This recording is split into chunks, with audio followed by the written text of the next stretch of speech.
We'll go ahead and call the meeting of the Board of County Commissioners, Carter County, Tennessee, regular session, Monday, November the 18th, 2019, at 6 p.m. Director Smith, would you come up, sir, and do our address, please? Good evening. In the unlikely event that we need to evacuate the building, our primary evacuation route is the southern entrance, which is the monument side of the building, and the assembly point is the parking lot behind the building here. Secondary exit is the stairwell across from the elevator, which is on the north end of the building. And we do have an AED downstairs next to the elevator. Hopefully we will not need that tonight. And just as a matter of courtesy, we have restrooms located on the north end of the building, on both the upper and lower floors. The second floor restrooms are handicap accessible.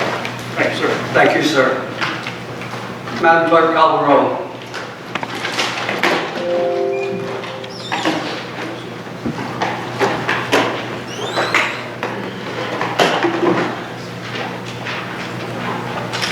All members present? Thank you, Madam Clerk.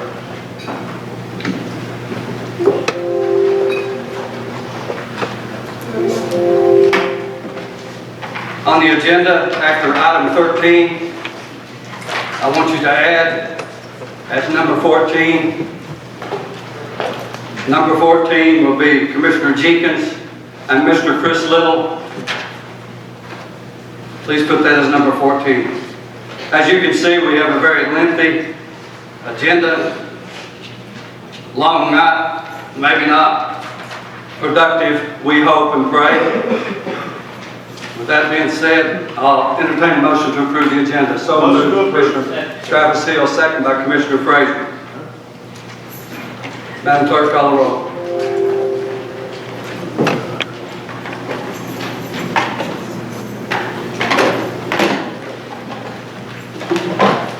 Mr. Hill.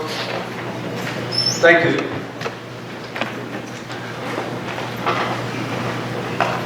This time, if you look at the agenda, and let me say this too, I'm sorry. We have agendas for those in attendance up in the rail if you'd like one. If you don't have an agenda, feel free to come up and get one so you can kind of follow along with us if you'd like to do that. That's available for you. Let's all stand for a prayer, and then I'm going to ask Commissioner Ross Garland, to lead us in our pledge. Heavenly Father God, Lord, to bow our heads and approach your throne of grace, God. We want to thank you for this glorious day, Lord, that you bestowed upon each one of us, God. You've given us good health, Lord, to be here tonight and take another breath, Lord. Lord, we know tonight, Lord, we can do nothing without you, but Lord, we know that we can do all things through Christ who strengthens us tonight. Lord, we pray tonight, God, for each and every one that's gathered here, Lord, that your blessings be upon each one, Lord, and good health. Lord, we do pray, Lord, for our country, pray for our veterans, Lord, we pray for everyone that takes part in the uniforms, Lord, our sheriff's department, and our rescue squads, Lord. We just pray, God, that you watch over them. Lord, we can never thank you enough for the prayers that you've answered for us, Lord, and the ones you're going to answer for us, God. Lord, we thank you tonight that you're sitting on the right hand of the Father, making intercession for us, God. Lord, we can never thank you enough for your Son, Jesus Christ, who died on the old rugged cross, Lord, that we could have life and have it eternally one day, Lord. Have our names written down in the Lamb's Book of Life. God, we pray for those out there tonight that are lost and undone, Lord. They'll come to you, Lord, before it's everlasting too late. Lord, we do pray tonight. Thank you for everything that you've done for us, Lord. We ask these things in thy name. Amen. Attention. Salute. Pledge. I pledge allegiance to the flag of the United States of America and to the republic for which it stands, one nation, under God, indivisible, with liberty and justice for all.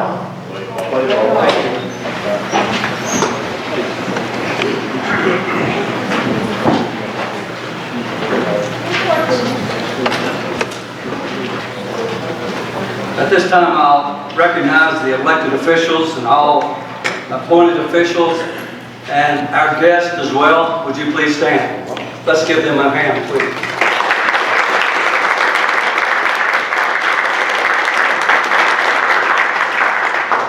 I would be remiss as well if I didn't say welcome to those people in the audience It's good to have you here. It's always good to see people attend the commission meetings, have input, and see what we're doing. See if we're doing it the right way for the citizens of Carter County. You have the minutes in front of you. That's our next agenda item. Do I have a motion to approve the minutes? I'll make a motion. So moved by, who was that? I'm sorry. Commissioner Prophet, second by Commissioner Jenkins. Any discussions, deletions, additions to the minutes? Commissioner James.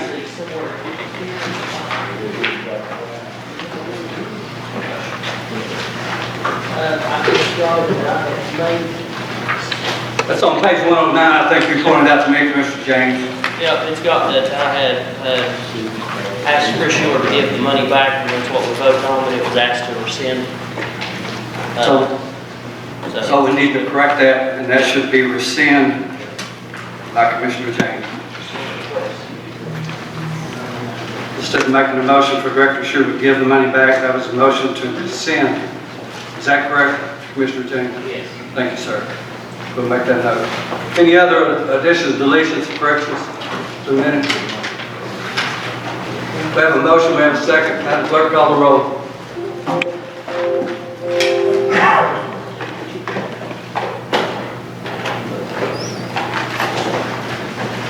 Please reveal. One more. Commissioner Johnson, yeah. Now reveal. Thank you.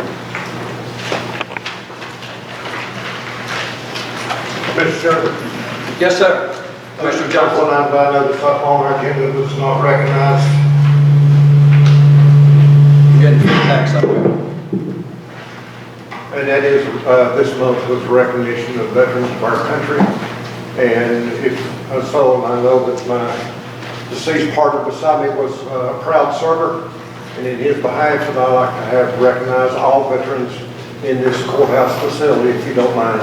Yes, sir. Thank you very much. We will make that part of the minutes, Commissioner Johnson. I appreciate you bringing that up. Thank you, sir. I do want to say, I better not stand, it's inappropriate. I do want to say a few things before we get started into the meat of our meeting. Public comments is what we're getting ready to deal with. I want to reiterate what I've said many times. The public comments is not a question and answer session. It's public comments. And this point forward, we will not be yielding any time to whoever's at the podium from anyone in the in attendance. So we will have public comments for 5 minutes. There will be no questions and answers during that time. And there will be no yielding of time to the person at the podium. With that being said, anyone like to come up and get together? Oh, I'm sorry. Yeah, thank you. Thank you. I need approval. Number 9 on the agenda. I'm sorry, I got ahead of myself. Number 9 on the agenda, we need a motion to approve the. No, we need those read first aloud. I do remember that process. Betty Jane Burns, Dolores Johnson, Sandy D. Potter, Teresa B. Surratt, Jason S. Lott, Robert C. Carroll, Debbie Hinkle, Brenda C. Nels, Shirley R. McKee, Sheila Sue Shields, Jill Lewis, and Cheryl Godfrey. Your motion to approve. Motion approved by Commissioner Mike Hill, second by Commissioner Isaiah Grindstaff. Call the roll.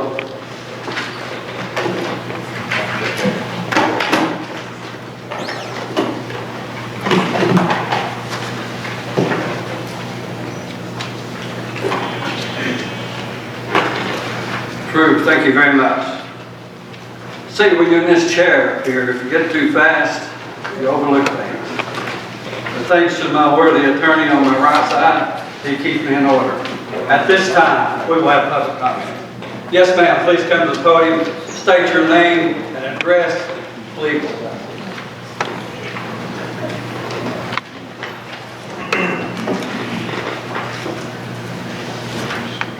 Laura Riddell, Piedmont Street. recently received a tax value on my home. Went down about almost $40,000 since it was purchased in 2014. I'd also like to bring up that I've contacted TDAC about both of the trailers on this property using one septic tank and being on fill dirt. And I've also discovered that TDOC is in charge of regulating the halfway houses, transitional homes that Recovery Soldiers calls this property, and I will be working with them now. Thank you, ma'am. Anyone else, public comments? Anyone else?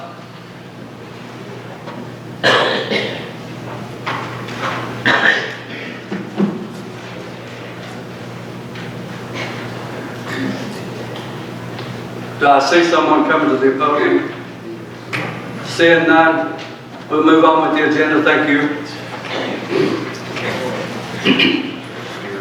At this time, number 11 on the agenda, we have 2 plaques to present.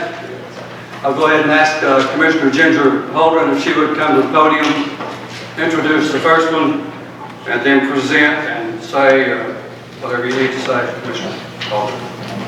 Thank you.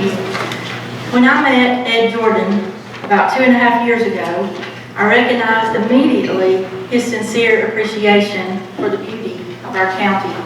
At that time, he had assembled a group of equally concerned citizens, including Commissioner Ross Garland, Mike Simmerly, who is now a councilman, who was not at that time, was also a member of the group.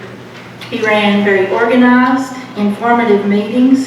He developed relationships with area leaders like Kayla Carter and the state park directors.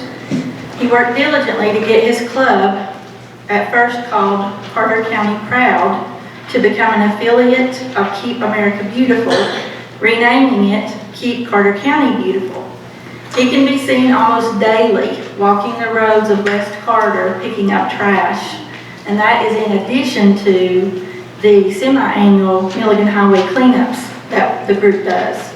He has organized several beautification projects on the Tweetsea Trail and major cleanups of illegal dump sites countywide. As one of the goals of KCCB is to educate, Mr. Jordan and board member Ed Vasconi developed a PowerPoint that they have presented to various groups throughout the area. Because of Mr. Jordan's enthusiasm, Carter County Schools have adopted the Growing Up Wild curriculum to begin training young children to love and care for the outdoors. In September, Mr. Jordan was recognized as the outstanding Tennessee Keep America Beautiful Affiliate Coordinator, where he received $5,000 to apply toward KCCB's mission. So the mayor has prepared a plaque, which I will now read, and I will ask Mr. Jordan if he will please come forward and accept this.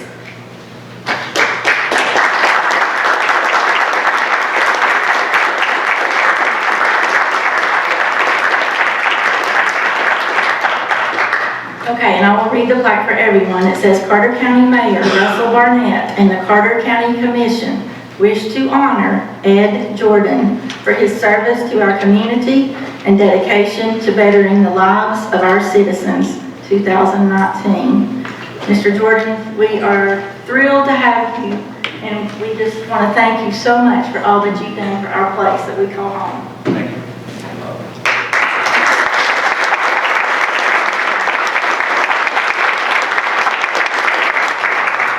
Say something, I'm very delighted and thrilled to receive such an award, but I could not have done it without the board members. Would your deputy stand up, and all of the people here, would you stand up and come up here, please? And together, and all the many volunteers of our community that has done all of the grunt work, and Ross, Ginger was on the board, and we're blessed with wonderful board members, a couple of them here, not prior commitments. Could not have done it without the previous body of county commissioners that was here to negotiate and to provide the funding for us, or half the funding for us to join Keep America Beautiful. And this body of county commissioners could not have done this without you. Together we can and will make a difference in our community for the betterment of our environment and our tourism that comes to this beautiful county. We just got through 2 weeks ago, cleaned the Hoagie Road, 2 major dump sites, one on US Forest Service land and one private citizen. 9,500 pounds of trash was pulled out of that thing. That's a lot of stuff. The previous one, T-Berry, 18,000 pounds of stuff pulled up with ropes and tackles, thanks to the wonderful citizens of this community and hardworking people. One final thing I'd like to add, on the Hoagie Road cleanup, we were blessed with the Forest Service folks that were involved, and EMS, Danny Lyons over here, wonderful asset to our community as far as providing help and assistance with getting this stuff down and getting it away from the dumpsters. But we had 18 hot shots from out west here that helped us on that day, and eight of them were from, or sorry, 9 of them were from Oregon, and 9 were from Montana, and they were young. Thank goodness, because they needed that young strength, along with Ross, to go up and down that mountain. We got some good pictures of him climbing the mountain, pulling that stuff up with ropes and tackles, and we appreciate that. You guys come up here so we get a picture. Real quick, you guys know behind us. This is special for them, because without them, we couldn't have done this.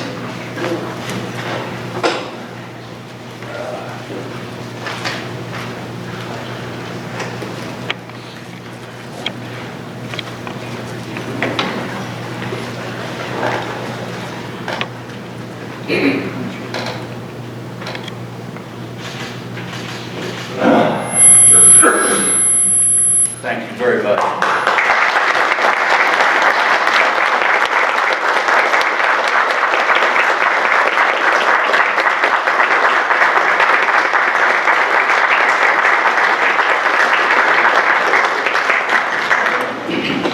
While I'm standing, Chairman, I just, we gotta thank Ed.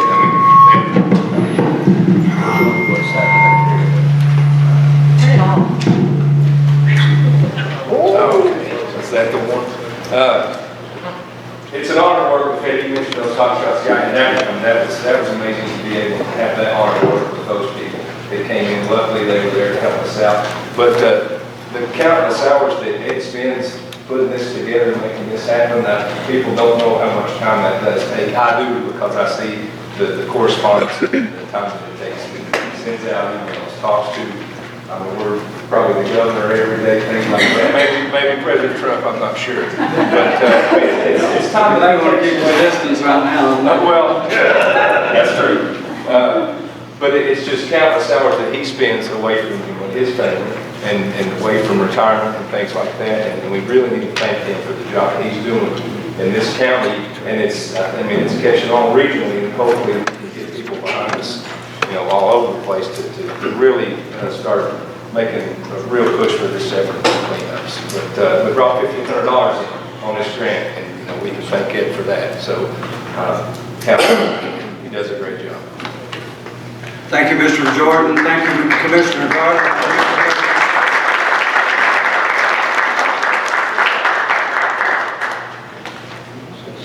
At this time, if you look at your agenda, you see another plaque for presentation. I asked the mayor about 4 o'clock if we don't do this. He yielded to me. So I do that with honor. I'll ask the tribute family if they would please come on up.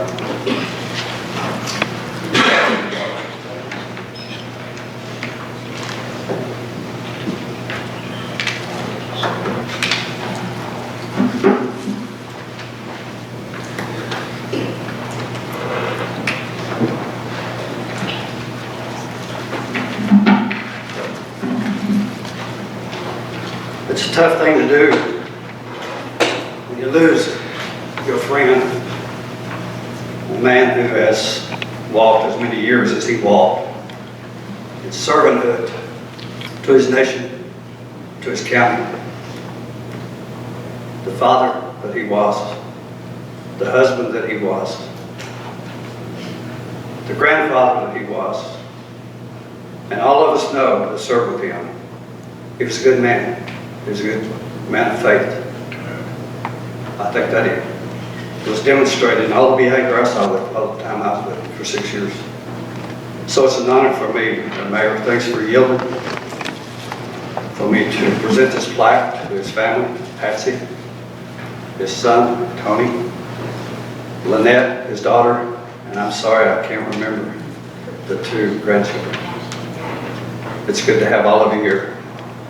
And I say this on behalf, I think, of all the commissioners and all the elected officials who do Ronnie well.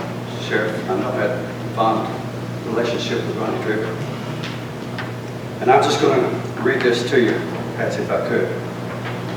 Carter County Mayor, stand up here. Carter County Mayor and the Carter County Commission wish to honor the late Commissioner Ronnie Tripp for his more than 2 decades of dedicated service to this community, this being presented in 2019.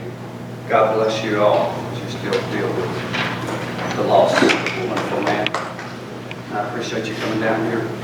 I don't know if there needs to be pictures or, I'll tell you what Patsy told me. She said, I just want to get the flag and get out. So I'm going to respect that. So thank you.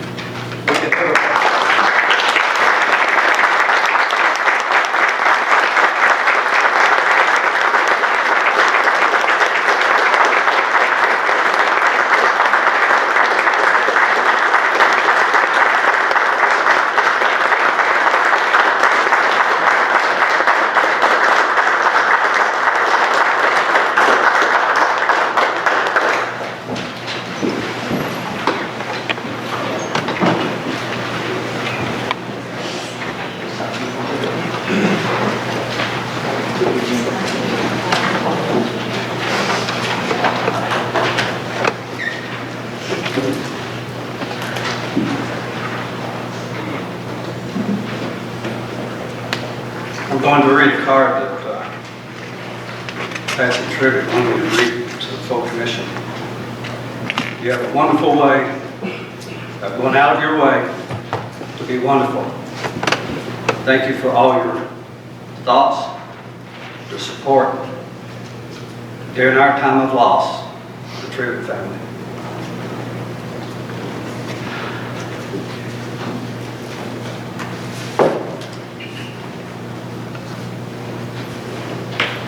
This time I'd like to ask Dr. Acuff if he would come to the podium, introduce the Sequoia Group, please, sir. Thank you.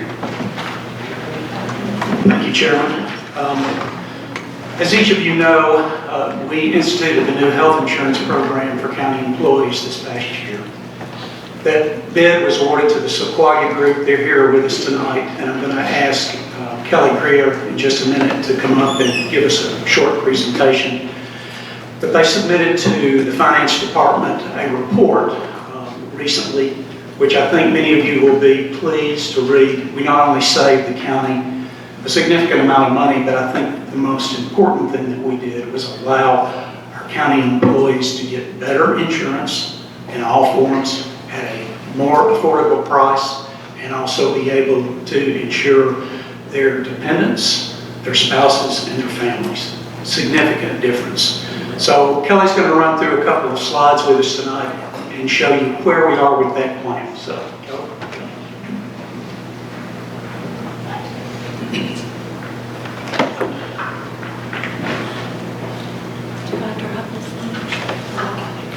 Okay.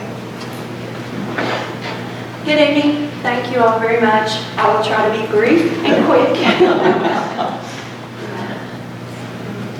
I won't go through the agenda. Okay. Just as a reminder, that current plan on the left, that was the plan that you all had previous to us taking over. Okay. And at the bottom, your current rates on that plan were $776 for employee, $1,628 for employee spouse, $1,418 for employee children, and $2,300 for family. So, and the renewal originally came in before we took it over, I think at like an 8% increase or 9% increase. After we shopped it, took it over, kept working, you guys ended up with a negative 10%. And I think somebody asked us, do you ever get negative renewals? You guys did, okay, without changing anything. So So then the alternate plans that we looked at after we got the rates down were right there. And we ended up getting 2 of those approved to put in 3 plans for your employees to choose from. So if you go to the next one. Okay, so the 3 plans we ended up choosing are right there. The first 2 are PPO plans, which mean they have copays. The third one is a qualified high deductible health plan, which allows your employees, if they participate in it, to have pre-tax money go into their individual health savings account.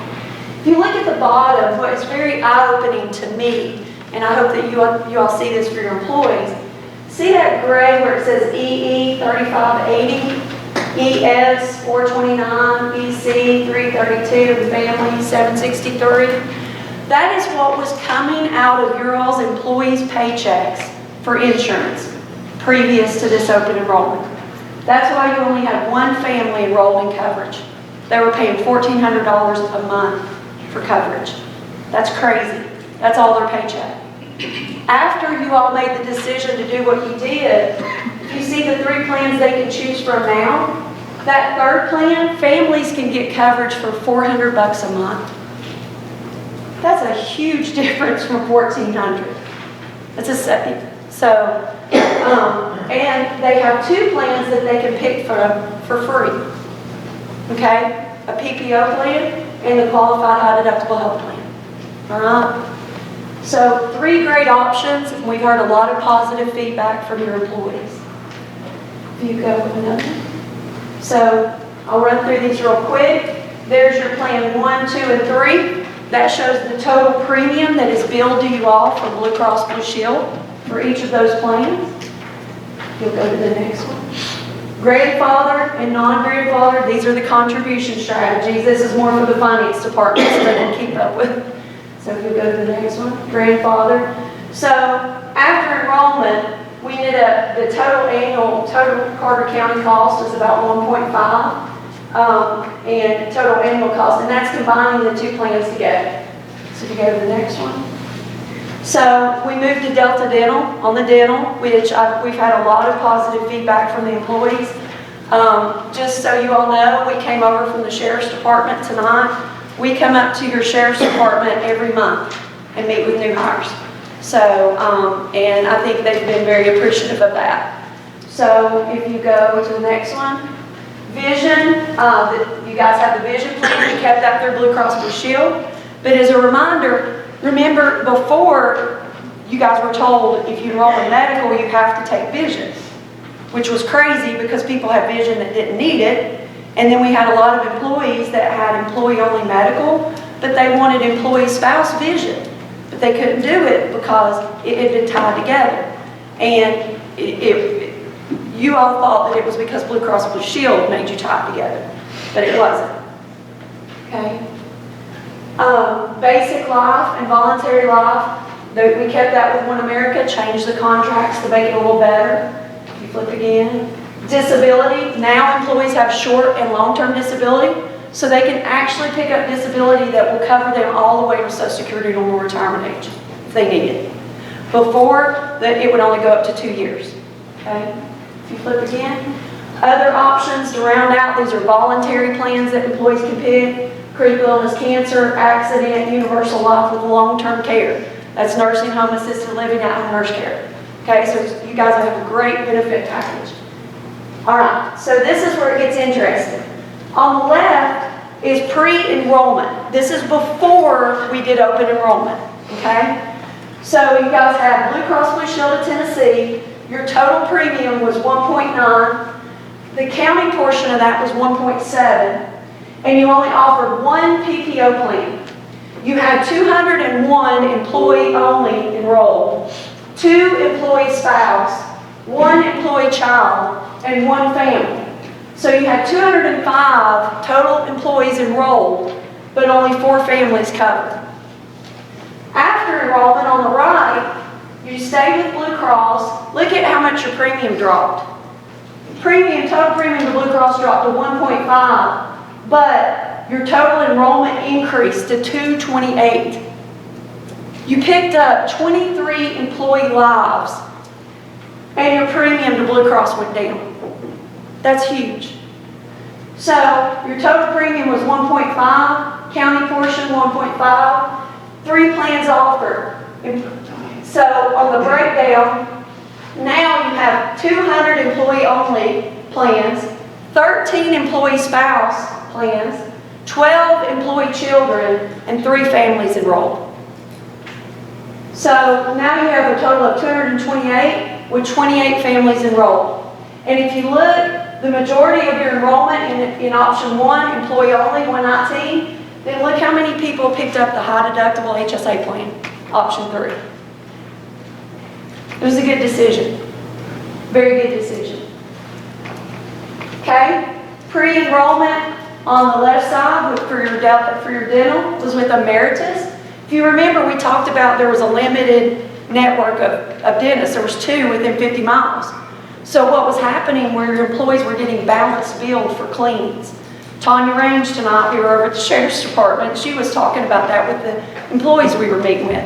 She said this dental plan that we have now is so much better than what we had. So your total premium to Emeritus was $59,000. The county was paying $58,000 of that.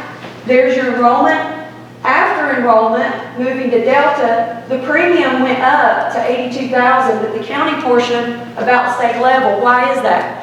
More families picked up coverage. Okay, so you see how your enrollment changed? You still picked up enrollment. You went from 228 enrolled to 249 enrolled. Okay, so picked up enrollment.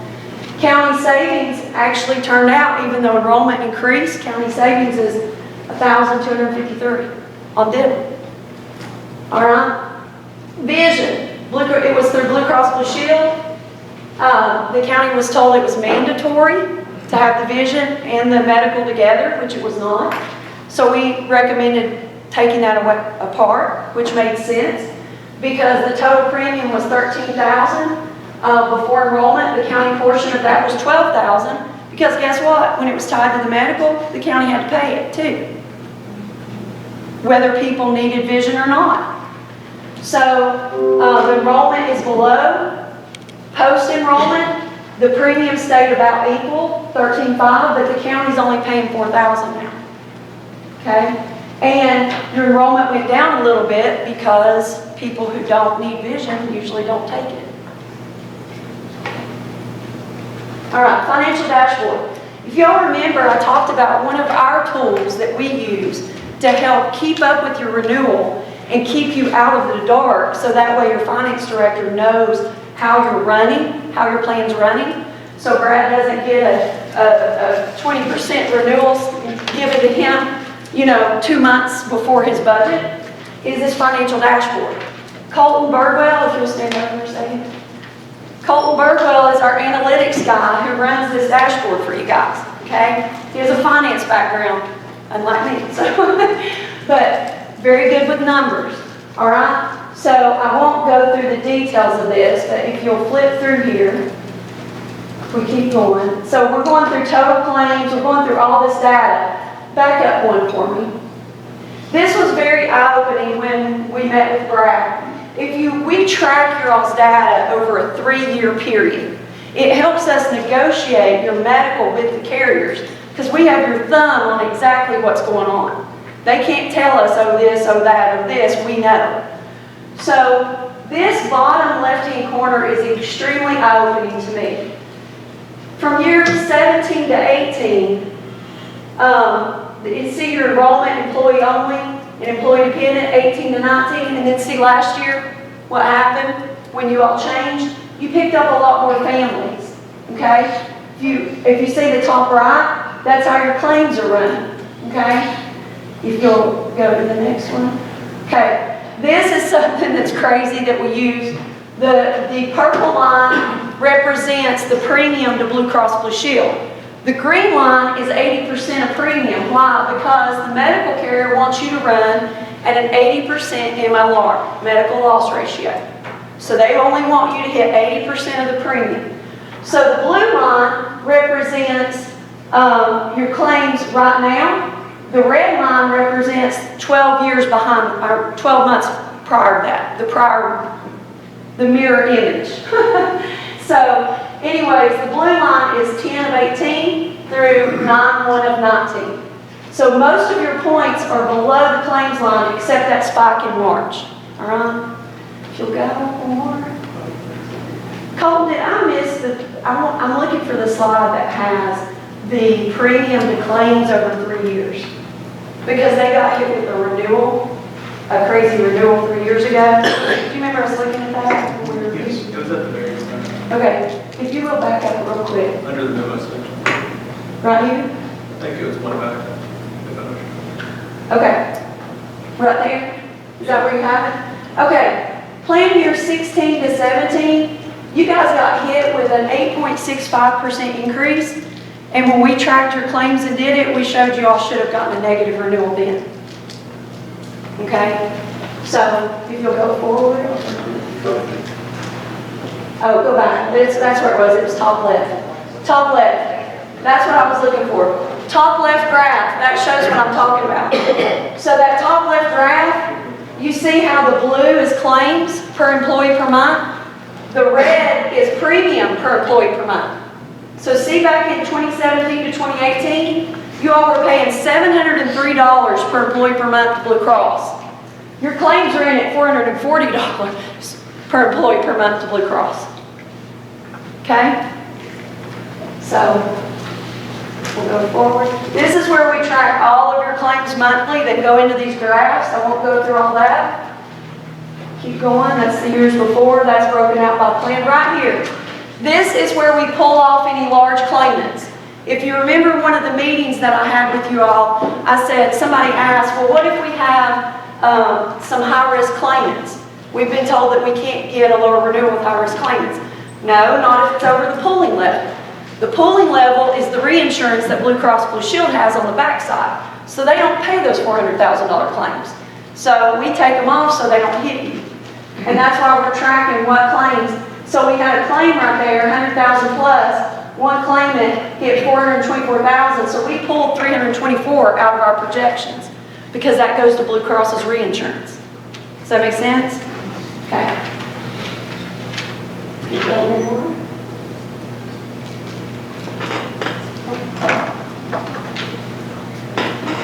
So here's where we're keeping up with large claimants. There's our drug utilization that we always look into, and I don't know, there's some birds.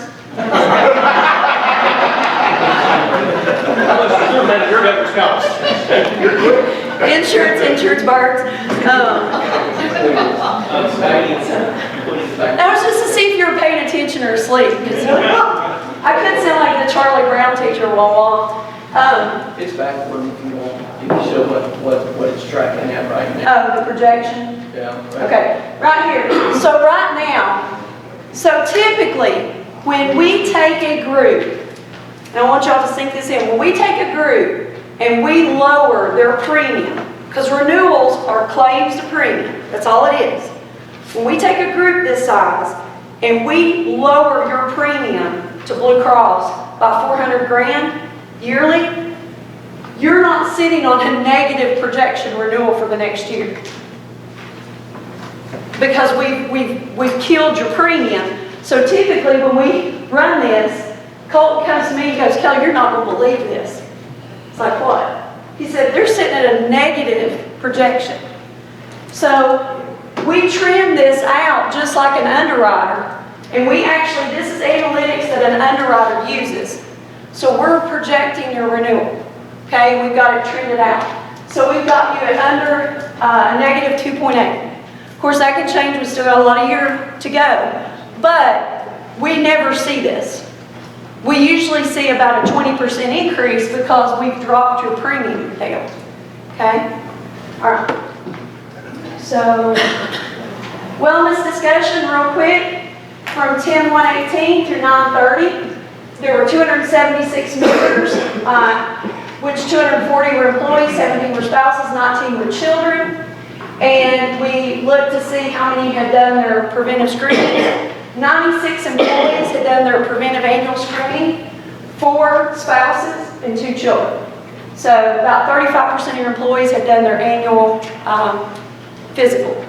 and 4 spouses had done it that were on the plan during that time, and 2 children. And then at the bottom, it shows how many in each category for different things. And this is based on the members that are eligible. So, for example, mammograms for women who are on the plan over age 40, about 59% of the women who fall in that category are getting them, okay? If you want to scroll to the next. This is just wellness data from Kaiser. One of the biggest things that's trending right now is mental health, adding that in your plan, because they're doing a lot of studies that a lot of other chronic conditions are really due to underlying mental health conditions. Another huge trend that mentioned down at the bottom is opioid plan changes, okay? Because a lot of things that people are facing are due to addiction. So if you want to flip to the next one. Okay, last but not least, just as a reminder, some of the things that we do, Medicare education for employees and families. During open enrollment, we had several employees ask us about Medicare with their spouse, different things, what they do when they get ready. So we do a benefits administration portal, which employees can log into, see their benefits. It also, we can pull the reports to go over to payroll for it. The guides with the annual notices, cafeteria plan documents. We'll be doing the 1094 and 1095C reporting, the ACA reporting at no cost. We process all the new hires and terminations. So Jacqueline or Tanya over at the sheriff, just like tonight, we came up and met with the new hires that were in the sheriff's department to go through their paperwork. So we provide the education and support directly to your employees. And I feel personally that they've really appreciated that. I think over at the sheriff's department, I don't know if you had any feedback over there. The 2 guys we met with tonight, they were ecstatic about the high deductible HSA plan. So I think it gives you all an edge in your competition for sure. It does. So we do invoice, audit, reconciliation, and then HR support. So I think that's the end. Yep, that's the quickest I've ever been. Any questions? I'd just like to say.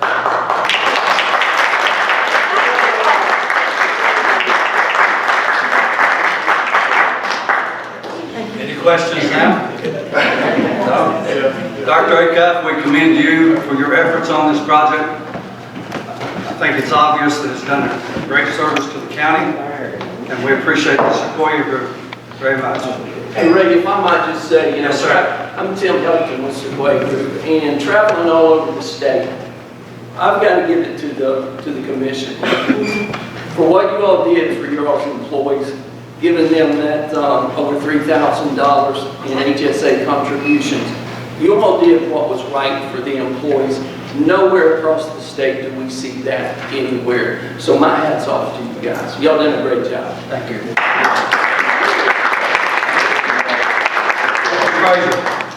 I would like to encourage the Education Committee to take a look at this as well for the school employees. We are. Commissioner James? Commissioner James won't take a break. I guess this is a good place to recess for 10 minutes. I was hoping you'd just let me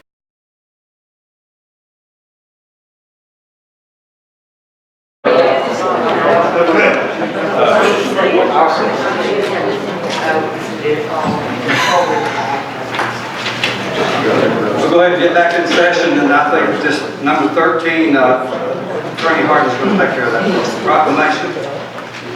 Item 13. Ms. Reese is not here. She didn't show us why. This is a proclamation recognizing Adverse Childhood Experiences Awareness Month and International Self-Care Week in Carter County, Tennessee. As a synopsis, unless anybody wants me to read the entire proclamation, adverse childhood experiences or stressful or traumatic experiences such as abuse or neglect in a child's life.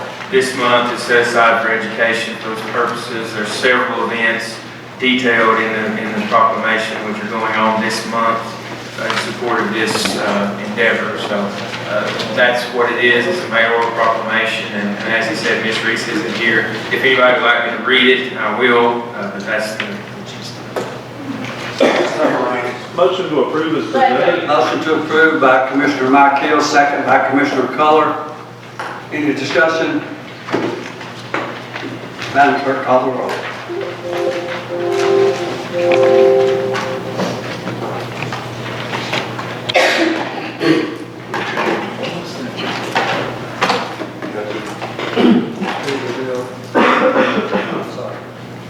Charlie? Commissioner Von Cannon? Thank you, sir. Motion passed. Thank you, Attorney Hartman. At this time, I added, if you recall, number 14 will be Commissioner Jenkins, if you would like to come forward, Commissioner Jenkins, and Mr. Chris Little, if you would like to come serve at the podium. I will say, just briefly, that we added this to the agenda, and I think Mr. Jenkins, Commissioner Jenkins, and Mr. Hill has a plan that would be good for us to hear. Thank you. Absolutely. Thank you, guys. So I'm sure everybody's heard the news this week, or the announcement that the chamber has made. So I come in front of you just being proactive. I'm not coming up here to be abrasive, confrontational, just proactive. I don't expect this commission to take action tonight. I only ask that you listen to what we have to say, listen to the ideas. Mr. Little, he's talked to us many times. He's a very active, respected member in our community. And I just ask that you give him a moment of your time and listen and be an open mind. Thank you. I put some papers on the ends of the tables, if you'd pass those down real quick. We throw out ideas, that's what the idea group does. You know, just think outside the box, look at different things. But, you know, something you have to ask is what is tourism? We are all tourists. Every one of us has been out of town somewhere. How do you find out what to do when you get to that location?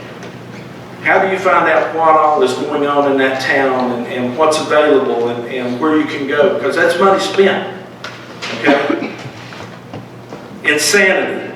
When you do the same thing over and over, expecting different results. Albert Einstein said that, okay? Let me ask you, would you pay a contractor $100,000 to build you a house, and at the end of the year that house wasn't built? Would you go back the next year and pay him $100,000 to do the house again? And would you go back a third year and pay a contractor $100,000 to build you a house when it wasn't built the first time? I don't think so. The problems that we're seeing, we have done a lot of initiatives to do tourism in the county. And we sit back and we look, and we're not seeing quite the results that should be happening. You know, you have to ask yourself, who has control over the tourism budget? Who's making sure that the money is being spent? What's it bringing in? How many people is it benefiting? What goals have they been reached and attained? You know, does the county commission have control over your money right now? No, you give it to a third party, and it's that third party to do with it. I know once before it was suggested to give it to Milligan College, let them do it. Again, you're giving your money to an outside group, and it's theirs to do with whatever they want. So where's the result? City has no dog in this race, but outside agencies, they're the ones who's controlling that money. That's a lot of money. Okay, so what would be the best to look at tourism? Because you're going to have to come up with that decision here in the next little bit. I think you have a 3-year contract with the chamber, but when that's done, are you going to repeat it? You know, please don't wait till the very last minute to make a decision. Start thinking about it now. What are you going to do? Joint Economic Development Board that you got, is that set up to do it? Would that be a good fit? I don't know. Or would starting a new board, something that actually people who know something about tourism, people who, that's their expertise, and get them involved with it so that way they can be on the board to make sure that your goals are going the right direction and you're meeting the right outcome. I know very little about marketing except I was over 12 rehab and sports medicine centers for HCA one time, and I did all my own marketing and stuff, but I don't have a degree in it. It was learned by trial and error. But what if you did something where you had somebody from the county, somebody from the city, you had the finance department because they're over the purse string and they understand where the money is going. You have somebody from economic development, and then you got somebody from Milligan and somebody from ETSU marketing.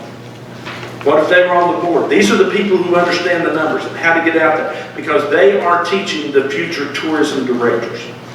So they would be good to be in the board to sit down and hear what's going on.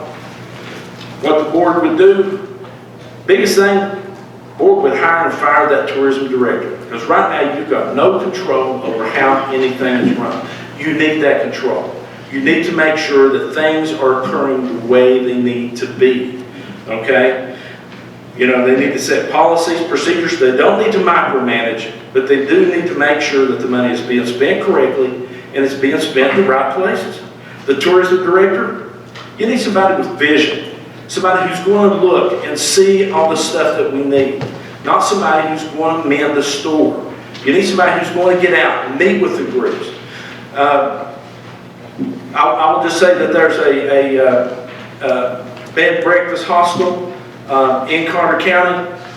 Spent $8,000 in tourism tax last year, and nobody has ever stepped foot in his business to see what he does, what he has, or how they can help him.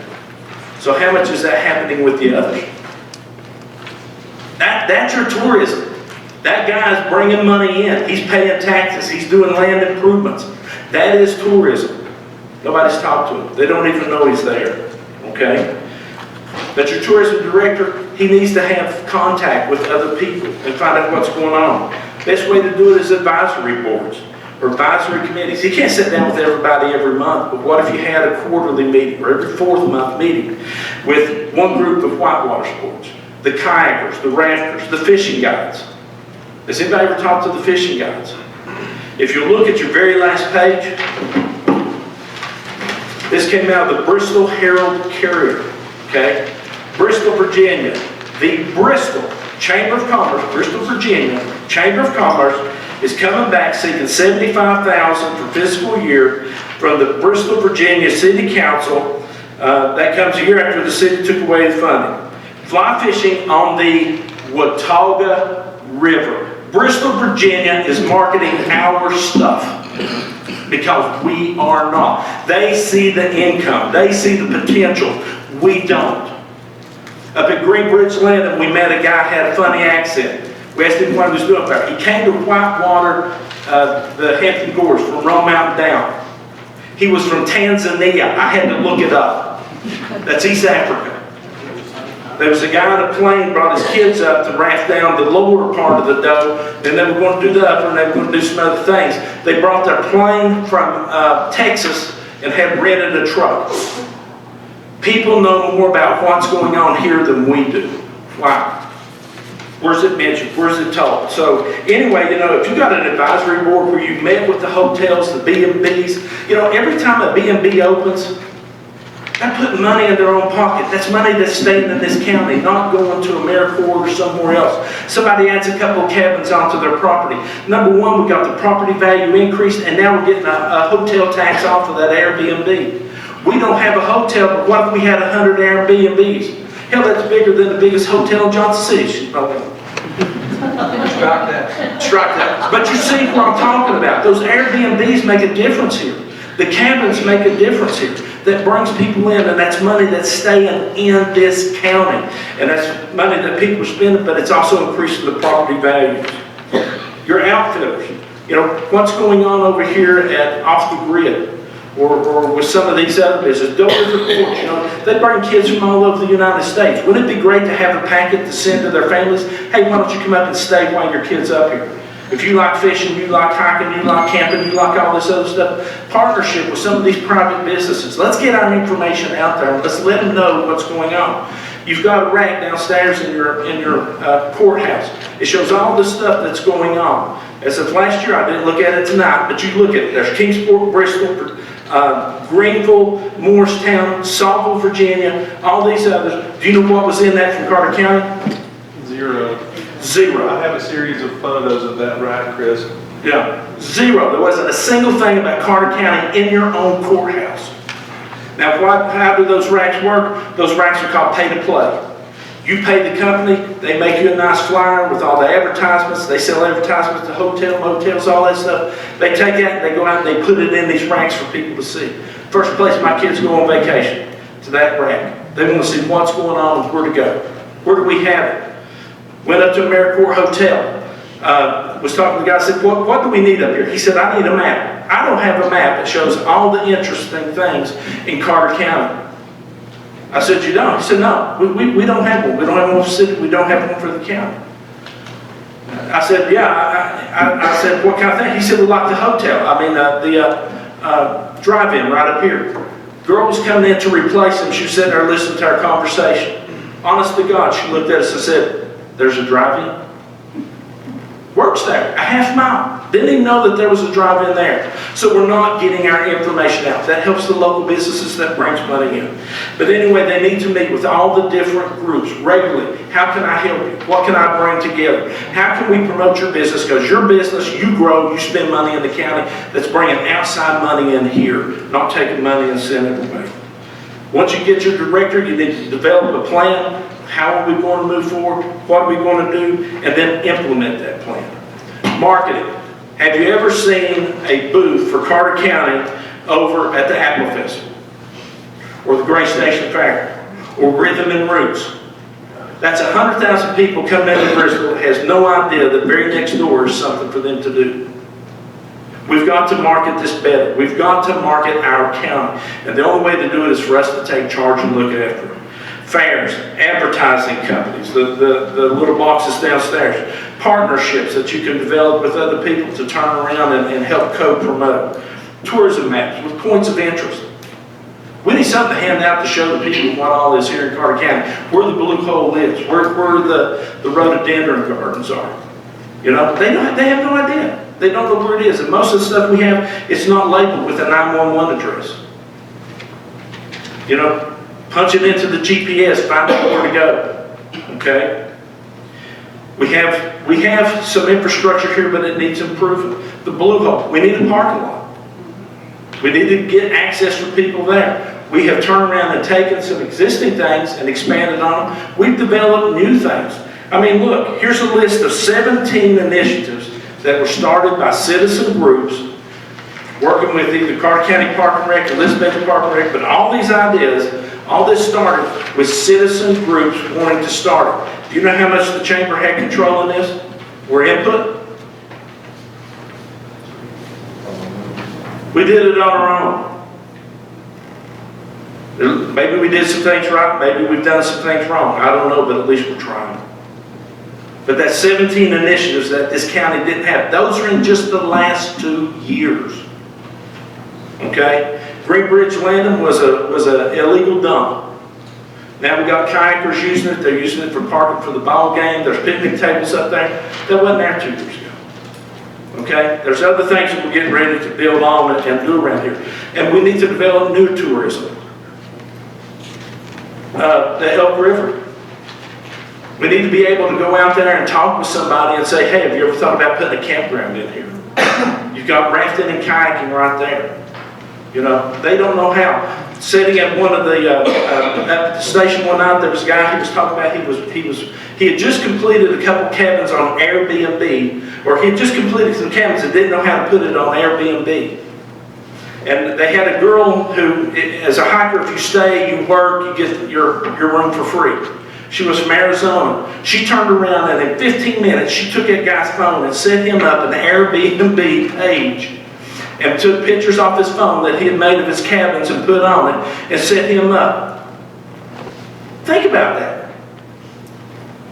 How many more of those could we do? How many people's got cabins out here that they can turn around and renovate? Or somebody's got a house that somebody in the family died and they don't know how to take care of it. It's a nice home, but it's just sitting there. They could be turned into an Airbnb. It would be nice to have somebody in tourism sit down with them and say, hey, let's set you up an account. It only takes a couple minutes, it's free. But we can turn around and make this available to you. You know, funding, that's the biggest thing we have. Bristol's over $1 million, Kingsport's over $1 million, Johnson City's over $1 million. Did $144,000 last year. How do you expand that? One, more Airbnbs that'll put more money into it. The city, I've been to them twice, they are looking at adding the hotel tax to the city also, having a city portion of it. That'll give them finally some skin in the game to put into it. How many campgrounds do we have in this county with campers sitting there? Now, they pay taxes on the property. You know, me and you, we got a house, we have the property, we pay taxes on it. What about that? What about our house? That's added value to the property. The campgrounds, those campers aren't his. That's not added value. Add the motel tax to campgrounds. I got a feeling that if you top that up with Irwin and Mountain City and some of these other little communities, they'll be all for it because that gives them more money to play with. That gives them money now to turn around and start advertising and do it. Most of these campgrounds are mobile homes now. Those people aren't camping, they're using it as a house. So there needs to be a monthly fee on that with a tax added to the hotel tax. I don't know if it can be or not, but I think it's a private act. Josh can tell you more. But that's something to look at.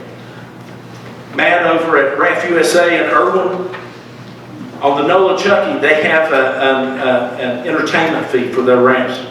You have to pay X number of dollars per raft, and it's so many dollars per head. Why aren't we doing that to the fishing and kayaking and rafting over here if it's a commercial entity? You know, you go to some town, Nashville has an entertainment tax. Every ball game you go to, every concert, everything you go to, there's an extra little fee added to that ticket. We're giving away everything for free up here. So we need to look at ways to increase funding here, okay? It's passed on to the end user, all right? That rafting company is, yeah, they're going to have to pay $50 per boat, but they're going to figure it out in their overall income throughout the year. They're going to add it to it, all right? The other thing is Tennessee Department of Tourism grants. You know, we need to look, we need to see, we need to get out there and dig into this. What are we doing and how can we maximize the money? It's a decision you're going to have to make in a couple of years. It's something you need to be looking at now. Don't wait till it comes down to the contracts due next month and we're saying, what are we going to do? How are we going to do this? If you want to develop a plan and everything, now's the time to start. Now's the time to start putting it together, bringing the people together, seeing what you can do and move forward. But what we're doing, from what I've seen, and I can only attest to that, what I've seen, but I haven't seen very much occurring in this county as into what's happening in the other counties and different places that we visit. So please just think about it, look, open your eyes, look, listen, hear, and see what you can come up with. But there's got to be a better way to do it than what we're doing now. Thank you, Chris.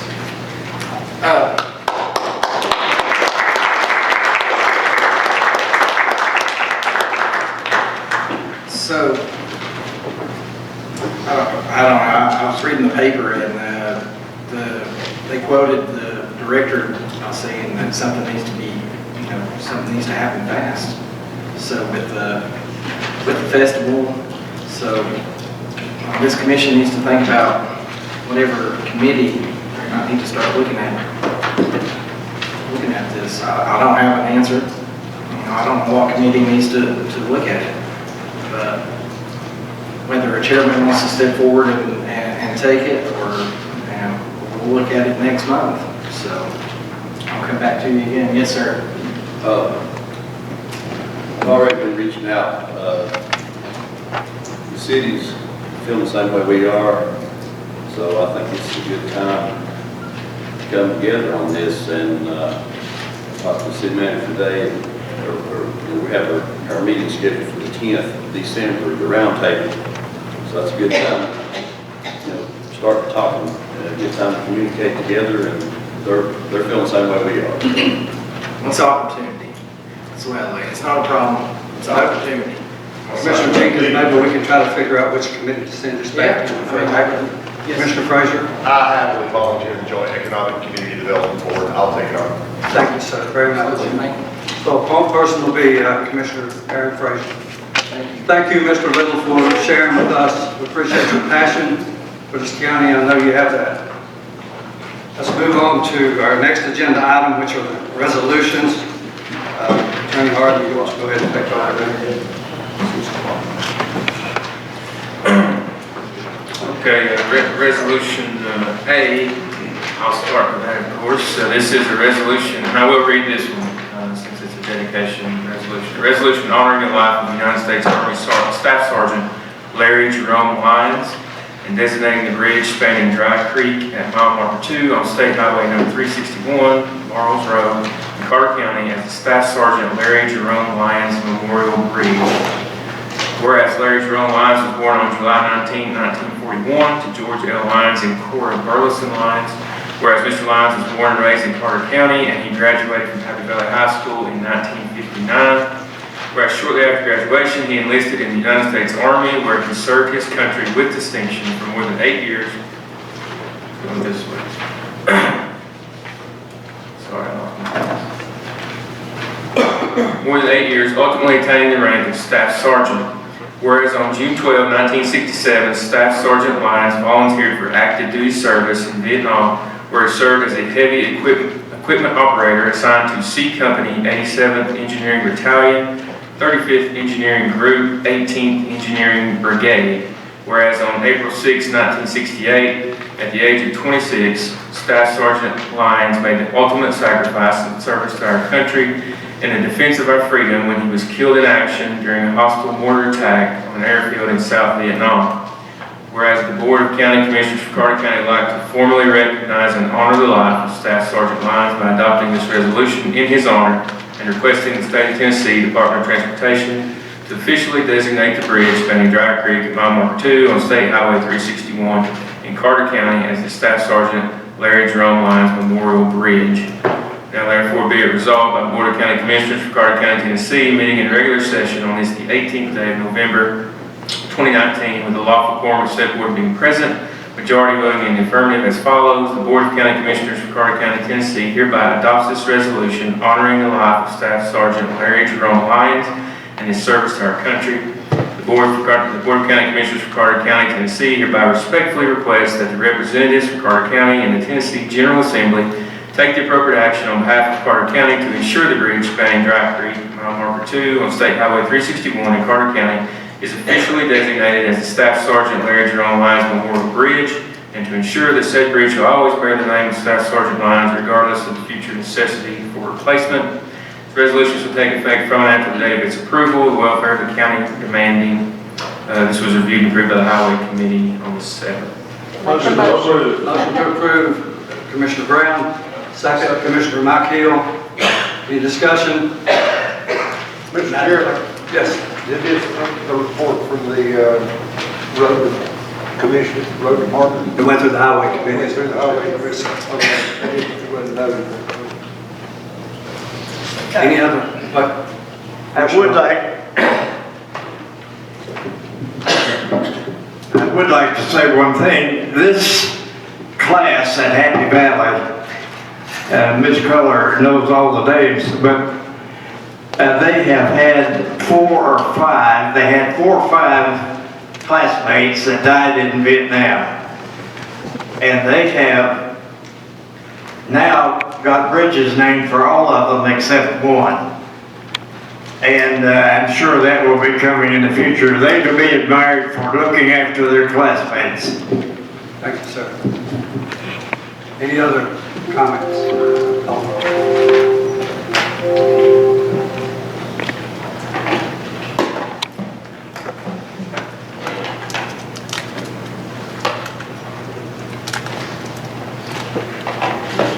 Motion passed. Resolution B,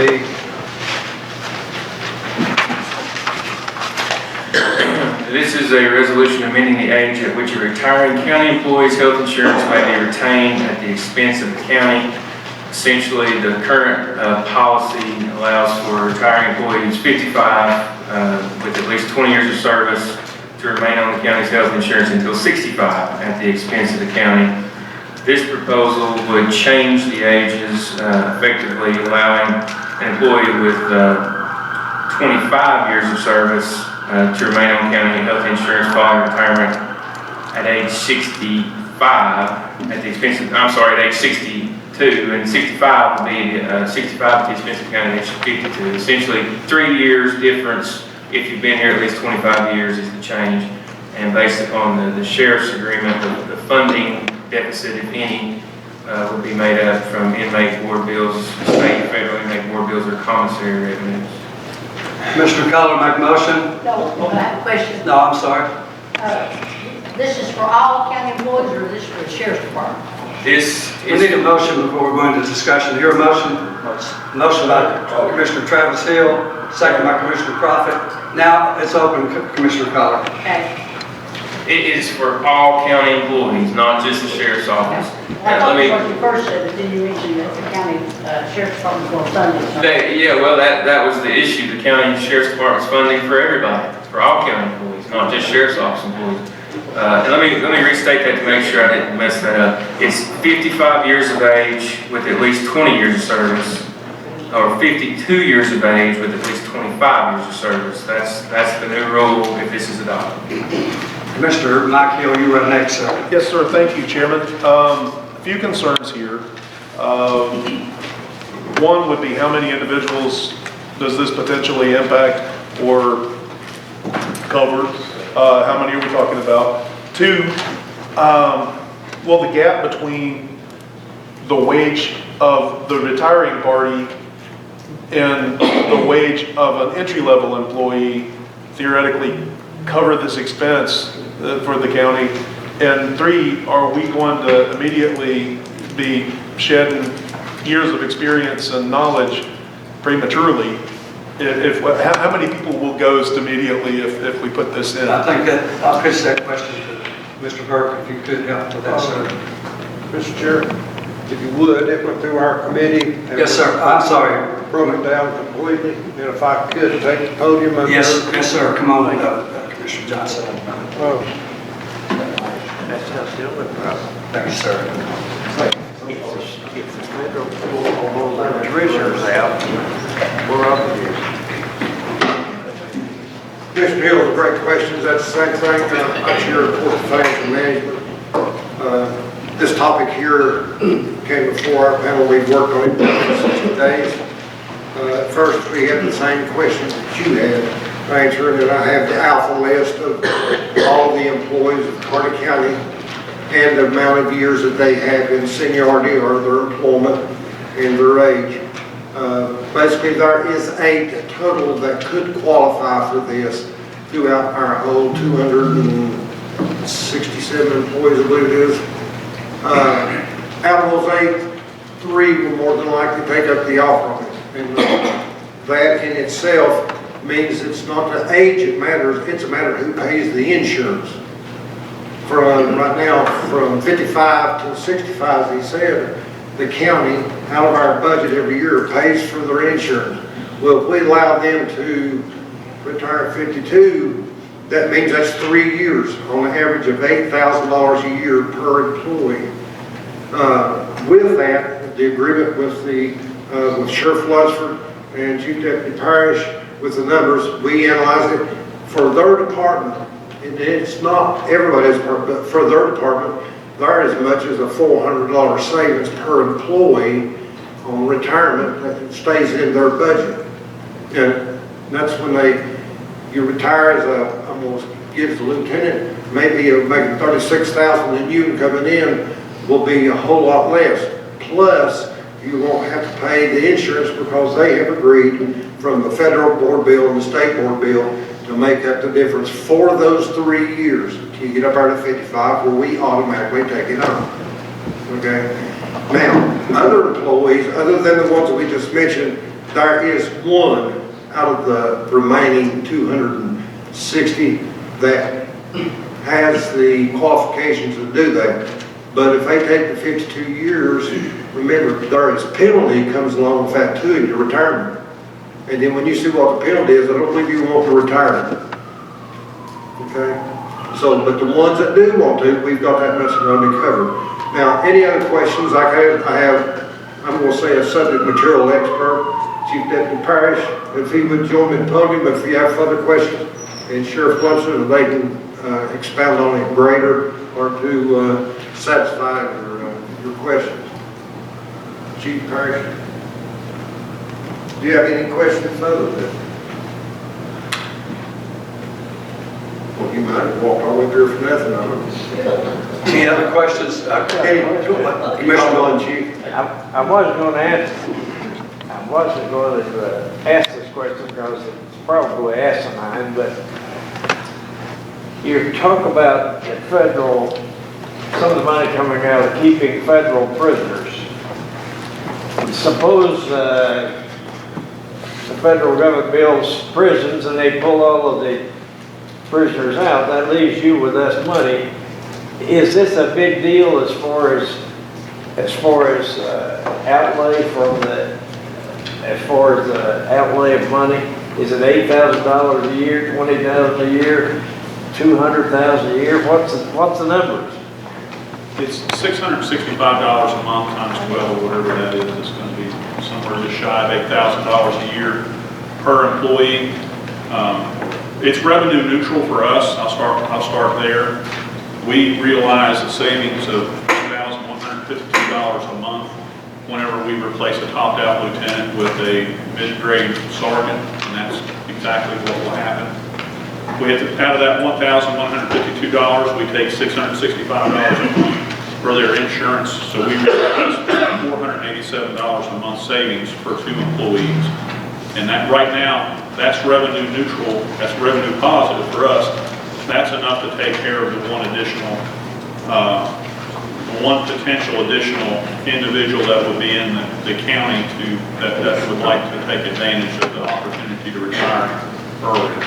So it's revenue positive, or in our benefit, it's enough to take care of the one individual that's coming into the zone this year. That's, I guess, whenever you did the canvas of all the folks that would take advantage of it. Now, also in that, to elaborate and correct me, Chief, if I'm wrong, the board bill that the county, the sheriff's department receives for the state, and so forth, remember, there is a certain amount that is put into our general budget. I think it's $100,000, $90,000 a year, $900,000 a year. The sheriff and him have agreed that for any other department head or employee under the other departments, if they opt to take this retirement, they will pay for that 3 years. So it's not a matter, the resources there. Yes, Mr. Hill. If you could, in just a second, summarize that bit again into the microphone. Mr. Von Cannon didn't pick up a lot of it because it wasn't hitting his device. Hey, I apologize, sir. In essence, being able to take advantage of being able to offer our employees this opportunity to retire a bit earlier on the sheriff's office side, it is revenue positive for us. The bottom line numbers are, for each employee that would retire as a topped-out lieutenant, we would realize a $1,152 a month savings. From that, we would have to take the $665 a month that would be paid for their retirement insurance, so we would realize a savings of $487 a month times 2. That is enough revenue in this year's budget to take care of the one additional individual that might be able to take advantage of that in the county. The departments involved. What, sir? Other departments could be involved other than the sheriff's department. So this compounds the situation. There's only one department that will have a person within the next 15 years to qualify. Commissioner James, you're next. I would just like to say, in case anybody don't realize, I ain't got a question, I just want to second, because there's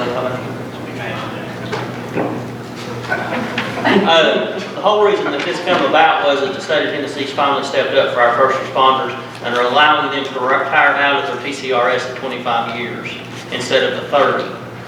So it will greatly incentivize our police department to be able to hire people in if we are able to say, hey, you know, 25 years, we're going to take care of the insurance and you're going to be able to get your retirement.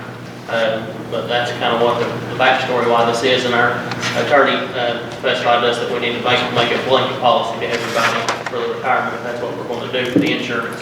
Thank you, sir. I think the sheriff. I just want to say quickly, see, by the time that you figure the percentages on people that would be eligible for this, you're talking about a 19% retirement. There's no county employees that's going to retire to take 19% of $25,000 to $30,000. So extremely, extremely rarely is this ever going to occur. They can't retire 19%, they can't retire 47%, so they're for sure not going to retire 19%. Because there's penalties and reduced amounts. Mr. Bailey? My only question here is, down near the bottom it says, it be further resolved that any additional funds required to pay the difference in the county and any other county employees return 52 to 55 retaining insurance policy be paid out by the federal state inmate board of revenue. If that's coming from the state and those federal inmates, what happens if we don't keep them later, or that goes, or you know, years down the road? We're sitting here saying this money's set aside now and can't be used for something else. Okay, there's two other resources to it. One is they are in the process of now starting back the canteen service in the jail, which is a revenue line item. And the second one is your state board bill. It ain't never going to go away. Federal funds, we're just starting. Yeah, they could come in here, the federal government came and wipe us out, but we still have two other resources that our revenues remaining in the sheriff's department, because we're guaranteed $900,000 a year. There's left over, so that's going to be used toward the insurance of the one that's opted for the early retirement. And may I remind you, you're only talking about 1 and 2 people. Talking about less than 10,000. I have all of the surveys up here of all of our employees. Your average is only in about between the 12 and the 15-year margin of seniority right now. So look what it takes to get to 25. Look back in your mind. 52 years of 25 years. How young do you think that person had to be to start working here? So you don't have, you only got 1s and 2s. And they're going to come in for the 3 years, and after that, we've done it regardless. Further questions? May I make a comment? Commissioner Holder, please. I just want to say that if you trust the members of the Financial Management Committee, we did look at this for 2 months, not just 1 month. And Director Burke did run the numbers for both the Sheriff's Department and other county departments. And if you're picking up on some things that are being said, we can't get an employee in the next 15 years that's going to have 20 or 25 years experience here. So they are telling you that they've already looked at every employee that we have that is going to qualify for 20 or 25 years of service to Carter County in the next 15 years. Also, Chief Deputy Parrish just explained, I believe, correct me if I'm wrong, sir, but even if the federal prisoner money goes away, you are saving enough within the Sheriff's Department to fund those that they're promising to fund outside their own department. So I don't see how we can lose. Seems like there was one more thing I was going to say, but I forgot.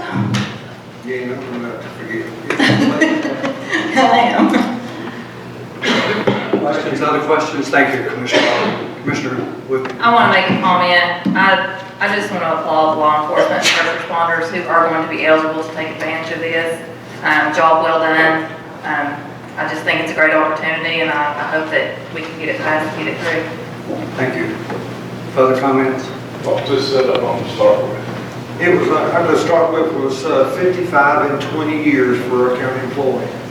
And then the state came in and changed, wrote law to we're on first responders, firemen, rescue squad, law enforcement, and retire 55 and 25. We're asking to reduce to 55 to 52. Because see, 55 and 25 has no penalty to it at all when they select that retirement, where the others have penalties. My first started here was 15, 20, and 25. Yeah. Which has been 44 years ago. But then your age, that was the biggest difference of when the county was liable for your insurance. And that's the big thing here, is being able to pay the insurance for them, where our insurance payment does not increase, but it would decrease, but then we have a resource to cover it. Then you have to what the penalty is. No, I don't. We never got into it with TCRS. I don't know if that is something that would be a custom number, whatever the employee has, because it could be different. Ma'am? One more comment. I also attended the financial management meeting, and I also think that it was mentioned that this can also decrease liability for the county. When you're replacing a senior officer who may not be able to run and gun like most of the young ones can, may be tempted to pull a gun instead of chase. I think this also decreases the liability, as Sheriff Lunsford. As Sheriff Lunsford. We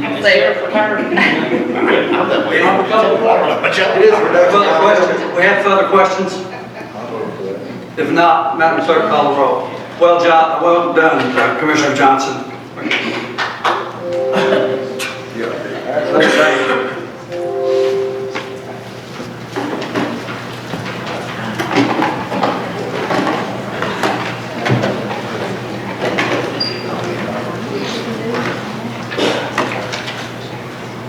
Thank y'all very much. Motion passed. Thanks for your well done work. Mr. James. Move on? You sure?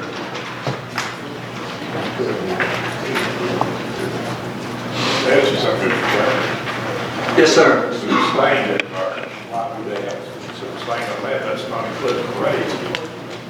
I guess personally, if that was a conflict, I can't answer that question. That's for each individual commissioner. I mean, they're legally, they can do it, they can vote.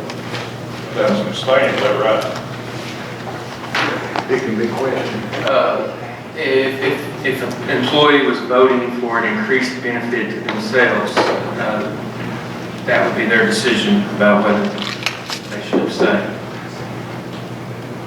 I think, to comment just further on that, the trainings I've been to, and I think most of all of us in here, I've always heard, if you feel personally that's a conflict in your heart, that you should abstain. And that's up to each commissioner to make that decision. Does that help, Commissioner Campbell?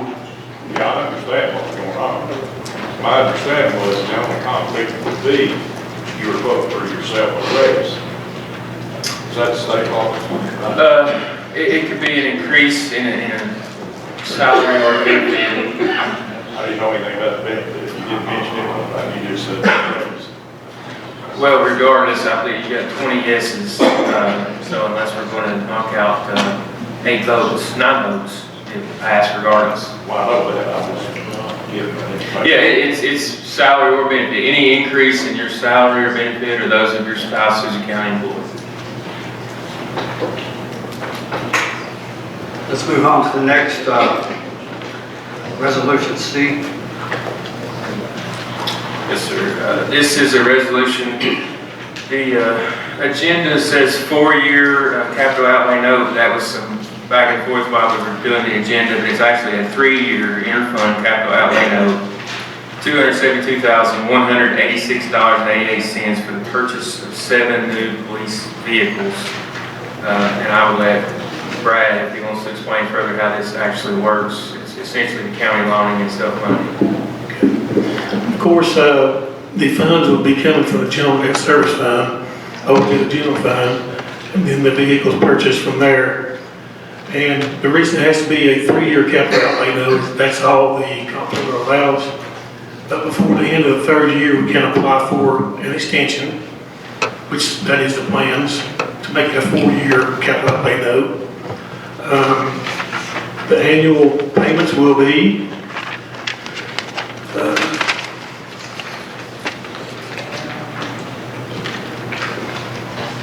over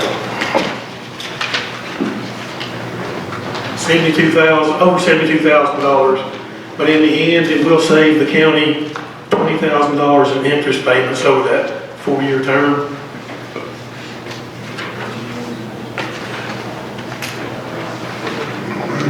And it is 0 interest rate. Initially, the sheriff's department had thought about lease purchasing these vehicles as 4.99%. So that's where the $20,000 in interest savings comes in. Thank you, sir. I have a motion by Commissioner Travis Hill, second by Commissioner Frazier. Discussion. Commissioner Collar. What is our debt service percentage making now? The cash balances with the trustee, last I heard, was around 2.5. So we would be saving them about 2.49%, but we're not going to charge them anything? No. Further questions? I'll say a comment. Of course, this came unanimous through the budget, and it was, the savings really stuck out to us, but just to say this, I know he likes to talk, but thankful that Officer James did speak up on this, because it is going to be a savings to us, and he did help us out on this if it continues to go forward. So thank you. For Chairman. Thank you. Madam Clerk, call the roll.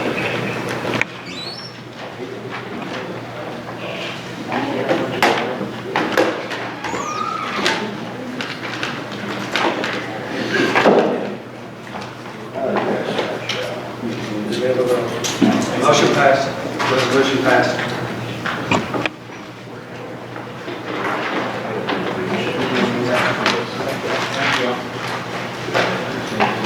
Okay, we're down to the mayoral report, sir. If you will come forward. Chairman. Yes.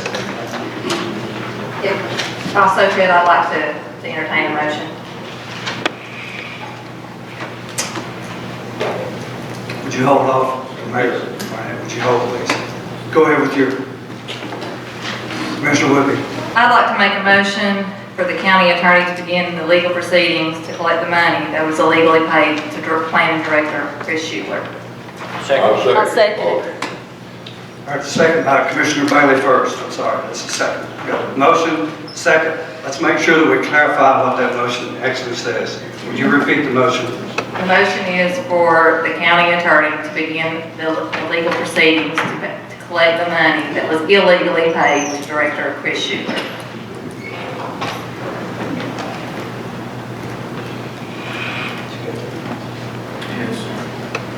Okay, I've got a motion, we've got a second. Floor is open for discussion. Commissioner Von Cannon. I'd like to amend the motion that all 3 parties be required to pay the money back. I don't understand that, Commissioner Von Cannon. Could you clarify that?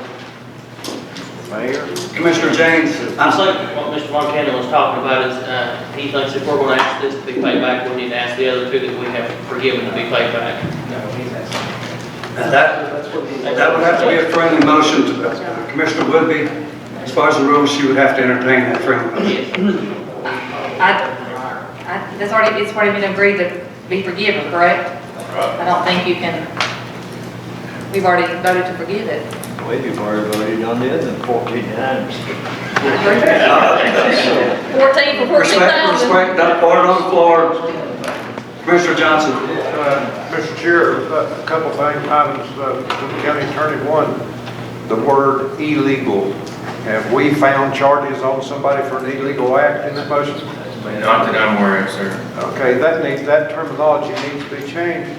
And secondly, the rules on it, and correct me, has to be from the, let's see, now I've done lost Someone from the prevailing side. prevailing would have to side. bring this Has up. that been qualified as far as the motion is concerned? From what I'm understanding of the motion, this motion has never been made or considered. What's been voted on is to let him keep the money. There's never been any direction given as to beginning any process of collection. It was a process voted on to ask him to return the money, and the money hasn't been returned. And then, as we've talked about various times, there's been no further direction to pursue anything.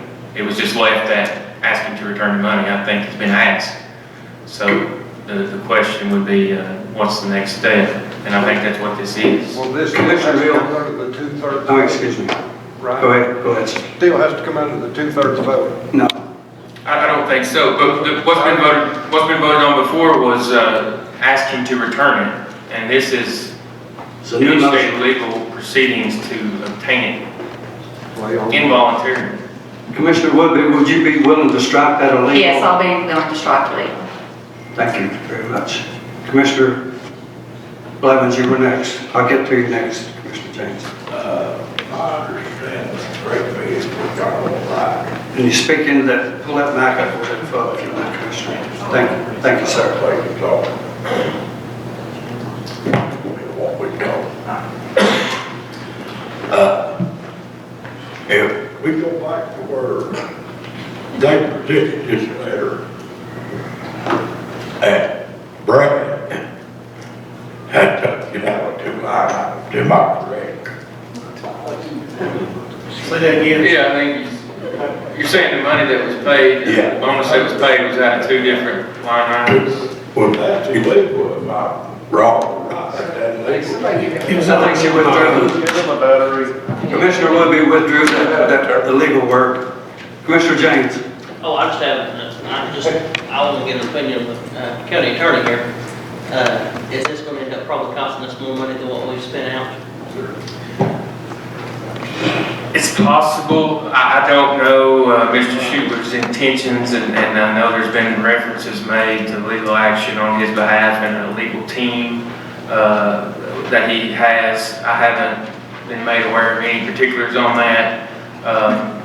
I will say that in anticipation of this, I did get an opinion from the Tennessee Board of Professional Responsibility, and that is that my involvement in it would be a conflict, so I would have to abstain from representing any side in this, and it would require outside counsel.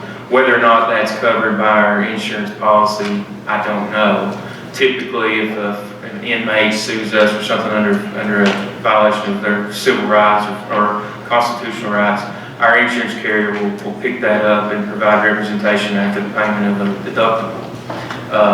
I don't know if that's applicable in this case or not. That's something they would have to decide. So we have to get an outside attorney essentially for. Most definitely, if it's handled formally through a court action, most definitely, and whether or not that would cost anything above an insurance deductible, I don't know.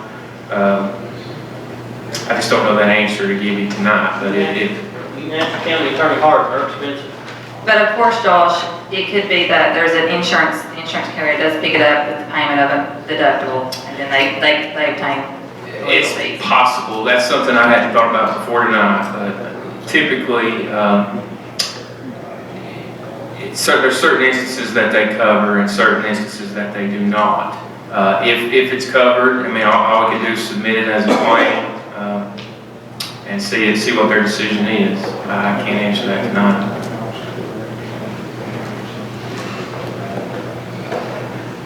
Certainly, I would say anything I can do ethically on behalf of the county commission, I will do.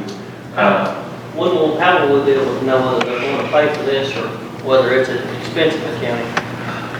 We'll have to submit a request, and I'll do that. I mean, I don't mind to do that and find out what their position is on it. As with any insurance, they're not going to pay for anything they don't have to. Well, as any insurance, anytime you file a claim premium, you usually go up with it, so. Commissioner Von Cannon. Let's look at this thing a little more legalistically. First of all, you can't say that Mr. Schuler was guilty because he accepted the check. What you can say is whoever signed off on the check, that was illegitimate. Whoever signed off on this check, Brad, is the one that needs to pay the money back. Was it you? Wasn't me? Who was it? Someone signed up. Let's refer to questions. I would say, Questions of the council. before we get into specific details about positions in litigation, decide how you're going to move forward, and anything that you discuss like that needs to be question and answer in attorney-client session. If you can't sit and lay bare the facts here, in my opinion. I think the first move on moving forward is allowing you to handle what needs to be handled with this. We have a motion, we have a second, we have Commissioner Mike Hill. I'd like to request that attorney-client session at this time. Sure. I'll entertain that. But just a minute though. Can I do that with a motion in a second? Sure. Yeah. I mean, we can do it now, or we can do it during my report after you finish with the rest of the committees, whatever y'all want to do. I'll give you my best opinions, question and answer, and attorney-client. I want to go into the executive session, but I have a motion and a second. And the question is, can I go ahead and have that motion voted on? You've got a motion on the floor. I have to. But this attorney-client session would be very pertinent to this decision that is getting ready to be made, sir. Yeah, if we're in discussion, I mean, I'm happy to do the session now. Okay. Excuse me. Kidding on. We'll go ahead and go into attorney-client session, executive session. I ask that all people in attendance please clear the courtroom until we have the session. We'll bring you back in when we're finished.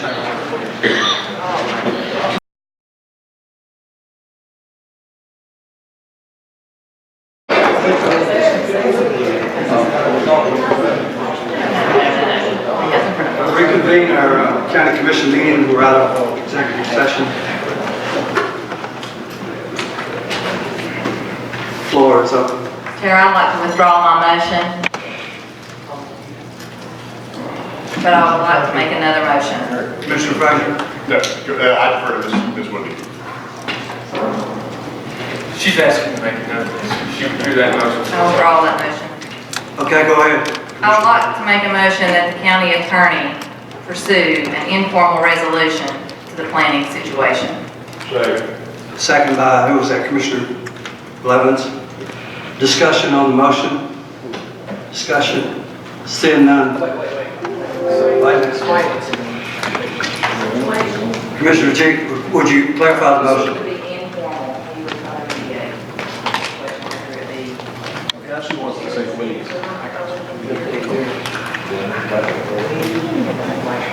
Commissioner Grindstaff, did you have a question, sir? Yes. Would you ever potentially amend that to include the fact-finding piece as well? Would you accept a friendly amendment to your motion? Now, would you state the motion again, please? We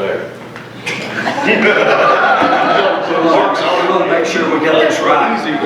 I'd like to make a motion for the county attorney to pursue an informal resolution of the planning situation. With that containing the fact-finding piece as discussed. Okay, the second still stand, Mr. Blevins, Commissioner Blevins. Madam Clerk, call the roll. No. What does situation mean? What? Someone want to Google that for me?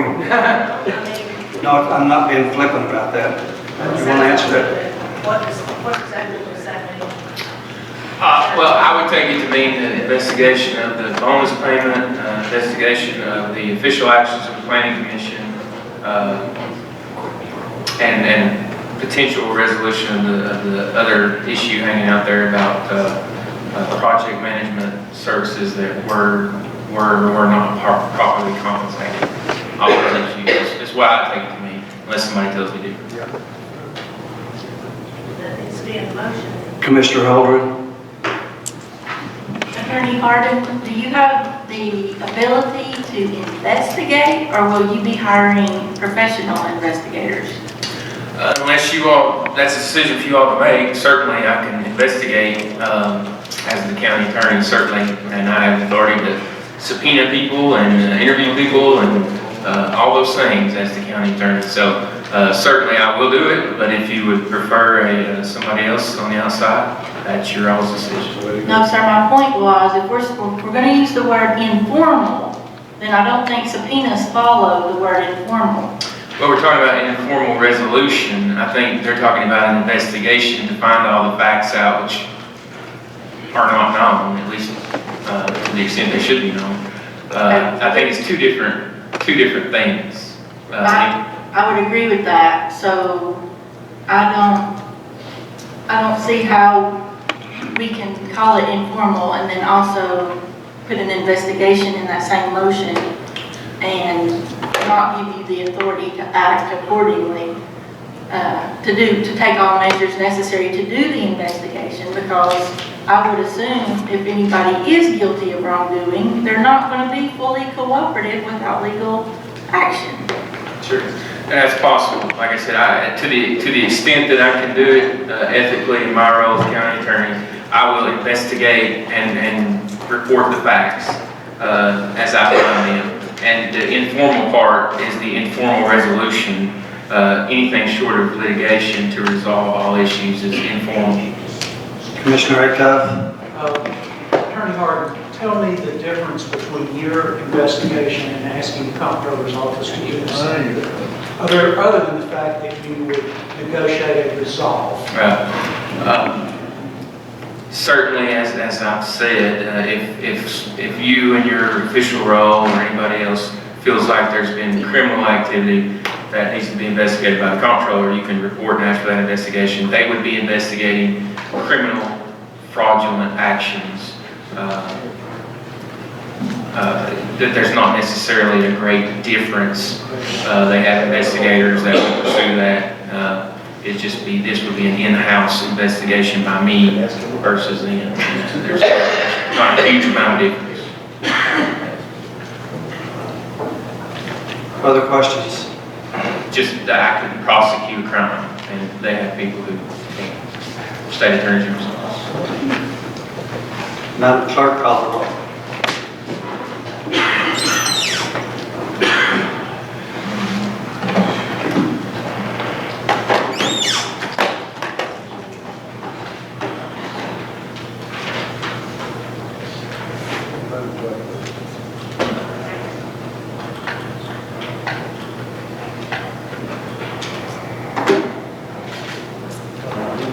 Motion passed.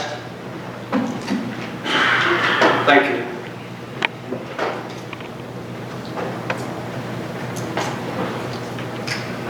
Okay, the next item on our agenda. Yes. Go ahead, Commissioner Frazier. I would also like to make a motion that we inquire for the comptroller's office to conduct a 10-year audit of the both minutes and the finances for the planning commission. Your second. Second, Commissioner Blevins. Floor is open for discussion on the motion. 10-year audit by the comptroller's office being requested. Is that correct, Commissioner Frazier? Questions? Discussion? Mr. Chair, Commissioner Johnson. Director to the Finance Director, Mr. Burke. When asking audit from the comptroller's office, 10 years is just a little bit far-fetched, isn't it? I would think so. What, you coming from the auditor side of the house, what is the norm? They may extend it to 3 years. Was there a specific reason for 10? That's what I'm trying to, because. I think they would only investigate this particular incident. That's all I think they would do. If something was done 10 years ago, it's too late to prosecute anyone. Sure. Let's just murder. In this particular case, I was asking for a 10-year to establish potentially a pattern. I just don't know if they'll spend a lot of time on unactionable items. I think they'll investigate this particular incident. That's my opinion. Remember, at the state agency, they can do as little as possible. Chair, maybe Finance Director Burke, since you've been on that side, had there been an irregularity in the planning department, would that not or planning commission, would that not have been checked or picked up by auditors who audit this county as you did on occasion? Not necessarily, because from my experience, we didn't do much with the planning department. We occasionally count the cash. We didn't review any minutes or anything like that. I think Director Burke indicated there was a cost to the county for a comptroller investigation. I don't know, is it in charge of that? What's that sound like? Usually $150 an hour, something like that. Commissioner Holdren? I just feel that this motion almost counters the motion that just passed. Why would we vote to do an informal investigation and then the very next motion vote to do a formal one? I just wanted to make that statement. And secondly, I'm wondering if the reason the 10-year audit was mentioned was more to the point of how people stay on that commission and in their positions year after year, not so much about the money. I don't know, I'm asking, is that why a 10-year audit was suggested, or does it have to do with money? Commissioner Ronstadt? Answer that question, sure. More particularly, mine was to the records, to the minutes, to the audio recordings, and to how those audio recordings match up to the minutes that are provided, which we were finally provided with 1 month out of this year's minutes. So, I mean, it's more than just a financial thing. It's less a financial thing, and it is more a what are the minutes? Do they reflect actually what is on the recordings that have been made of their meetings? Commissioner Ronstadt? Thank you, Chair. I just wanted him to be able to answer that question. That's fine, sir. I kind of agree. I think that that's the whole point of the fact-finding piece. There's a lot of if, ands, or buts. And I think that's kind of where the county attorney needs to look. If it broaches the point of illegalities or irregularities, then that would be up to them, the county attorney, to make that decision if he needs to escalate this farther or if he needs to go one direction or the other. I think that's his job. That's what we're paying to do. Thank you, sir.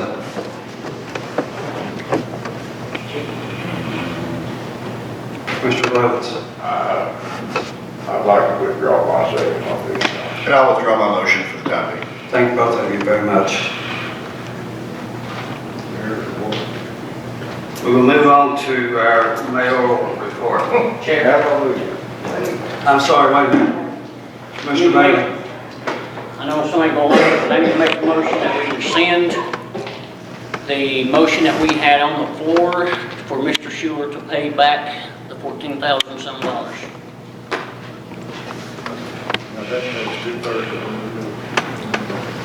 We only need 16. The motion is to rescind.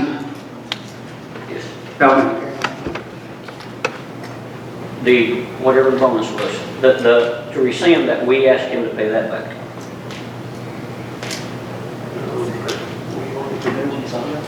Yes. Motion on the floor, do we have a second? Can anyone second that?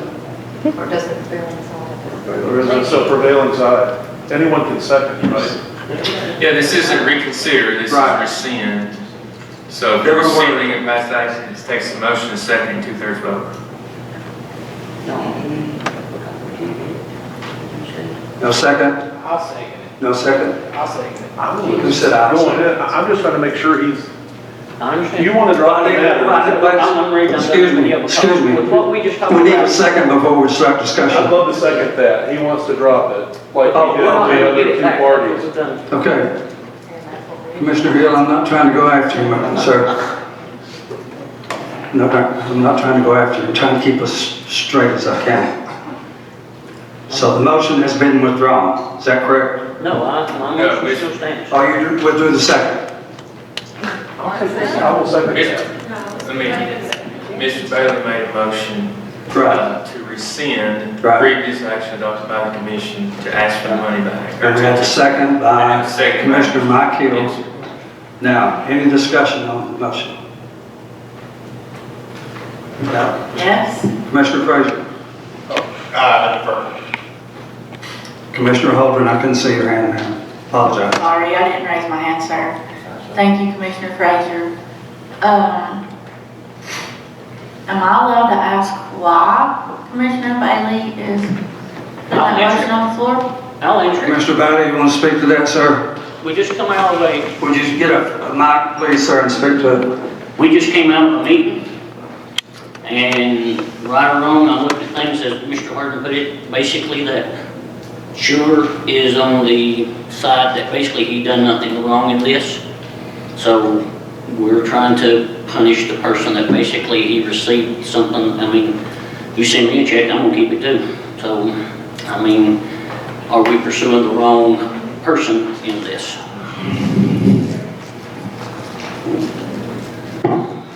Questions? Any other questions?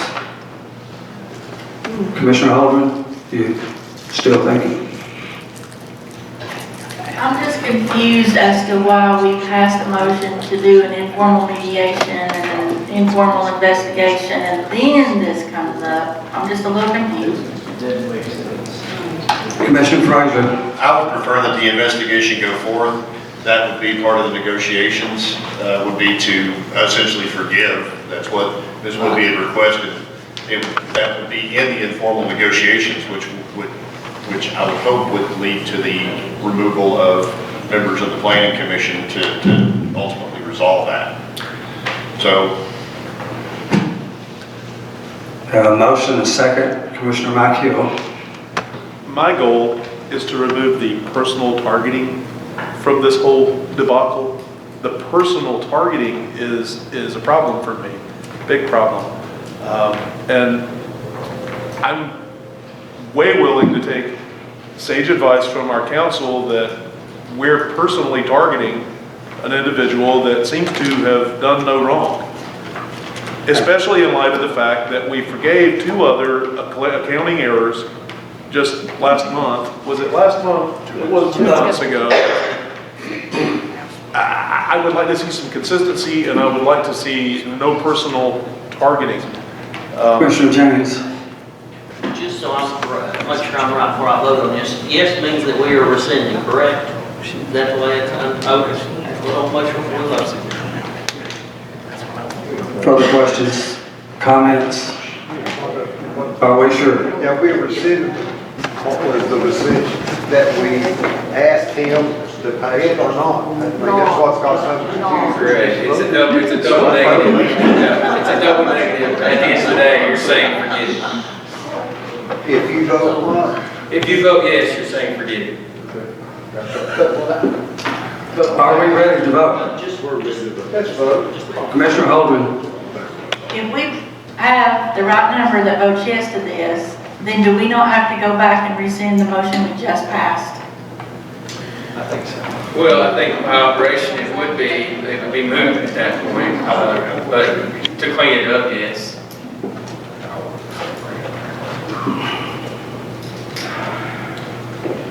If there's no action requested, there can't be an informal resolution to another.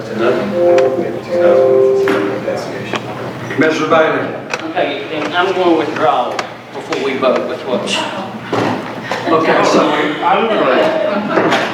I think, let me make a statement. I think what Gary's trying to do is put this 14 behind us with some negotiation with our county attorney.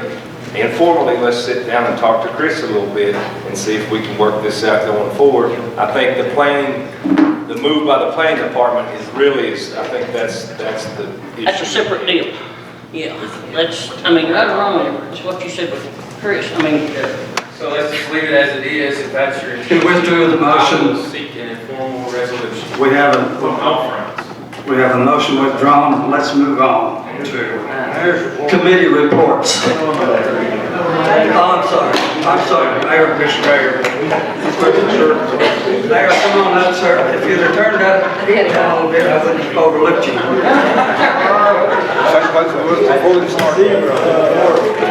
Come on up, Mr. Mayor. I appreciate you waiting on us. Let's give No.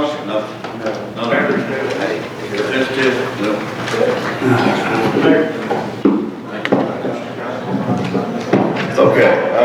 I've been up and down, up and down, up and down. I said, well, Good won't make this exercise. quick anyway. Good exercise. Yeah, good exercise. I'm kind of under the weather, if you can understand me, hopefully you can. Let's see where we're gonna start at. Usually I'm gonna let most of the committee people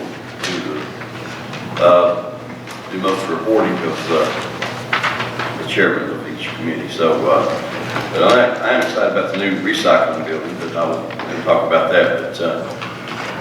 But December 1, with your blessings, got to have your blessings, we're taking on 2 new employees from the workforce development. Carter County Tomorrow will be dissolving. I need your blessings to bring those 2 employees on. We've already discussed Mr. Burke and everything. We've had insurance people here, talked with them. We're getting all the equipment that comes with it, mowers, tools, and all that comes with it. And that's December 1st is what the date is, if you guys vote to allow this to happen. Commissioner James, Chairman of the Building and Grounds Committee. I'd like to make a motion that we let this mayor do this. Motion is second. Employees under the county. We have a motion and a second. Any discussion? Madam Clerk, call the roll.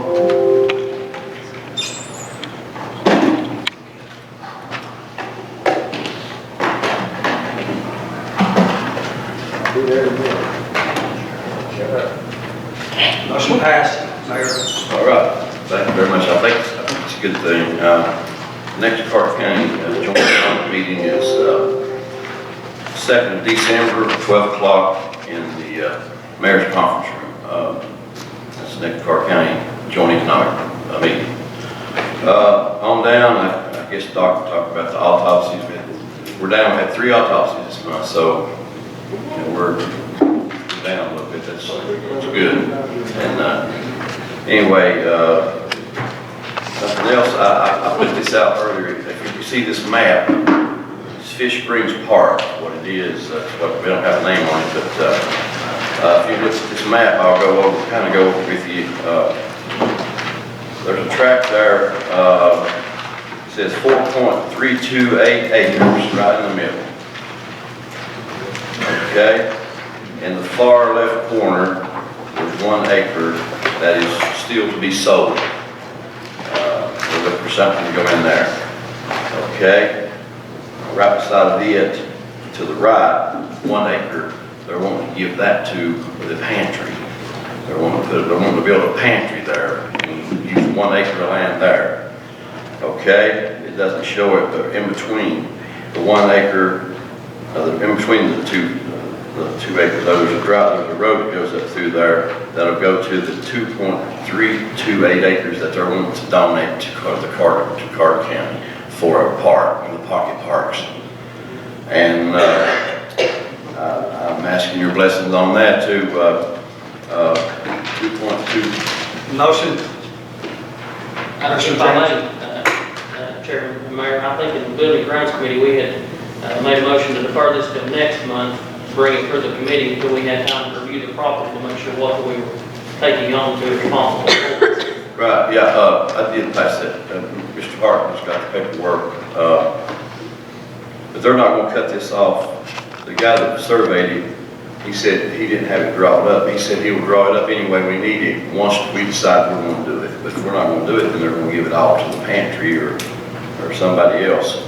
But once they do that, we'll have 2.328 acres. So I guess we'll wait till next month then. Well, I think we just decided to hold off because we don't know what kind of topography or anything the property has, because we hadn't had a chance to look at it yet before we take something and promise something that we can't do, was what I thought the committee, what they had said, but I mean, if I remember correctly.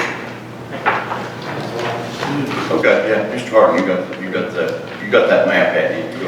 Yes. Yeah, I've already done my title search, but that's a separate issue from topography and all that. I don't look at that. So I'll be ready for the committee next month for that. It came from Union Baptist Church. This lady left it at the church. That's where the dollar store is. And she left this. The only thing they're asking is to put their name on it somewhere, when we do it. And so, like I say, maybe we'll bring it forward, next month. But anyway, I just wanted you guys to see that and explain it to you, because we don't have it cut off, and he won't do it until we decide we'll do it. And then he'll redraw it, and I'll bring a new draw. Okay,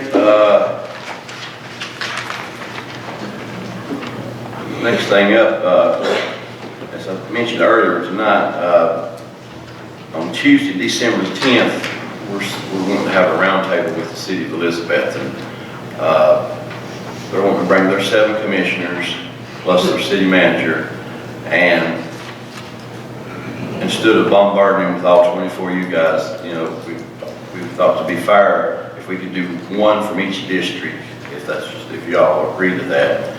But then everybody else can come and be there, but we're just going to have 8 of us and 7 of them at the round table. And we've contacted Rick Hall from CTAS and Pat Hardy from MTAS to come and kind of moderate, so it don't, I know it's not going to get out of hand, but to keep us on the right trail and what we need to discuss as far as city and county. So they've agreed to come, but I guess I need a motion to go ahead with that meeting scheduled for Tuesday, December 10th at 6 o'clock at the Carter County Health Department. Mayor, I think the attorney was going to chime in on this.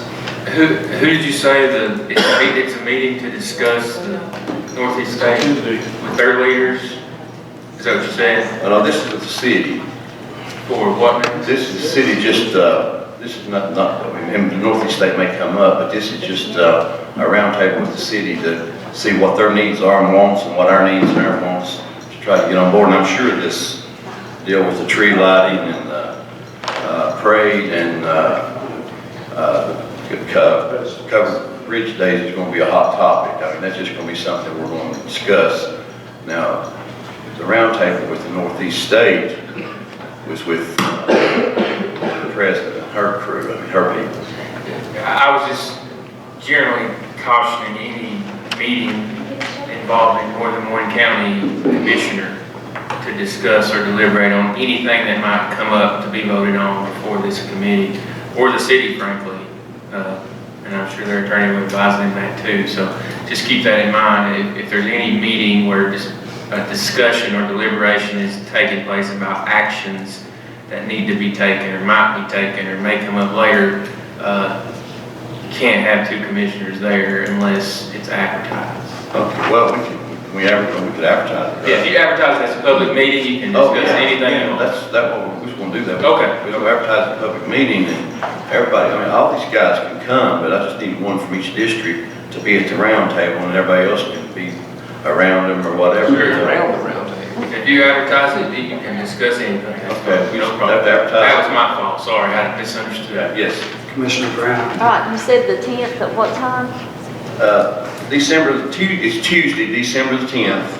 I was trying to do it on a night that, they're open, we're open. 6 o'clock. 6 p.m. I said that earlier, but that's okay. It's a health department. They've got the new annex there, it's all redone. That's that kind of a neutral ground, and Just listen to the mayor, please. any questions before we want to vote? At the health department, yes, in that little annex there. Commissioner Blevins. I think that all of their committee or whatever you want to call them, you're going to be present. And I feel if they're going to have something that full committee need to be present. And I had to wait and I had to not just what I did. Well, I'm gonna leave that up to you, but that was their request. That was their request not to be overwhelmed, but whatever you guys say. Okay. Commissioner Travis Hill. Chairman, do you think we approve, kind of do like we do the standing committees, go around and let each district decide who they want to send? Repeat that, please, sir. Do you think we should go around like we do on standing committees, let each district decide which representative they want to send from that district? Yeah, we can do that. That fits the mayor's No, it's what, I mean, that's up to you guys. I'm just passing the word, and I'm trying to get this meeting organized. However you guys want to do it, we'll do it. So, I think Commissioner Hill is saying we want one commissioner from each district. And that would be done by the 3 commissioners making a decision on who's going to attend. Is that correct, sir? Yes. Did you get that, Mayor? Yeah, and they can let me know about it. Well, Yeah, we can talk if you want. after we get approved, then. Yes, sir. Any more questions on that? But I think Rick Hall and Pat Hardy will keep us in the right direction, you know, just the moderators.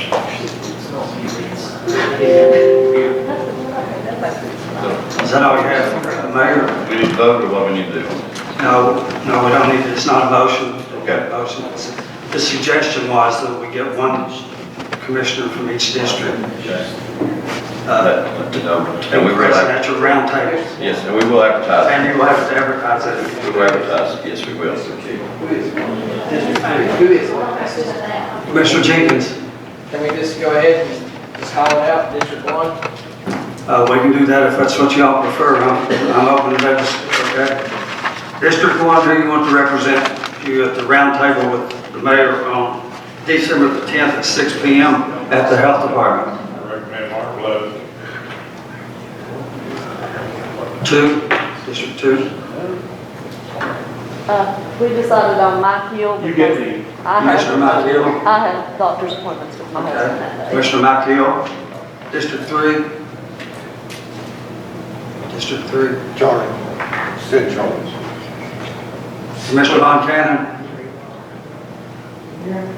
District 4. Austin James. Commissioner James. District 5. Commissioner Layla Ward. District 6. Travis Hill. Commissioner Travis Hill. District 7. Who do you want? No. You're up there. Commissioner Ray Lyons, I guess. Mayor. Yeah, yes, sir. If you put up with me around the table, it'd be good. District 8. Commissioner Collins. So you got your group now, Mayor? Yes, sir, we will advertise it, but again, everybody's welcome. It's going to be a public meeting, everybody's welcome, and I'm sure we'll have input from everybody that wants to say something. But that's all I have. Anybody got any questions for me? Thank you, Mayor. Thank you, guys. Thank you, Mayor. Thank you guys so much. I want to just say a word if I could before I know it's 10:30.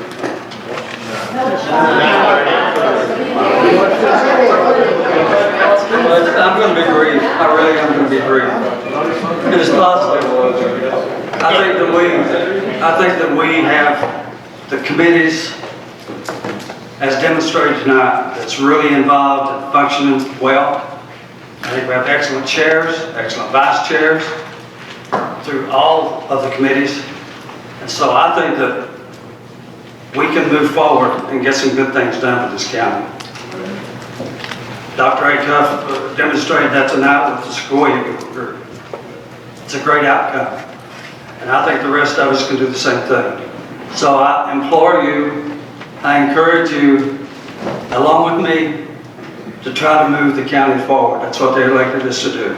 So let's please dig our feet in and work together and see what we can do. That being said, I'm going to get into committee reports. And the first one up is Chairman Garland. Chairman Garland, do you want to do agriculture as well, sir? Yeah, I'll go real fast on that. Thank you.